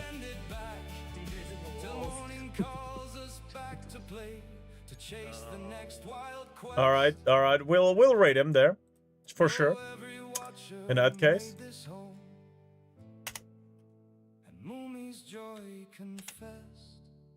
There we go. Stream comes down. All right.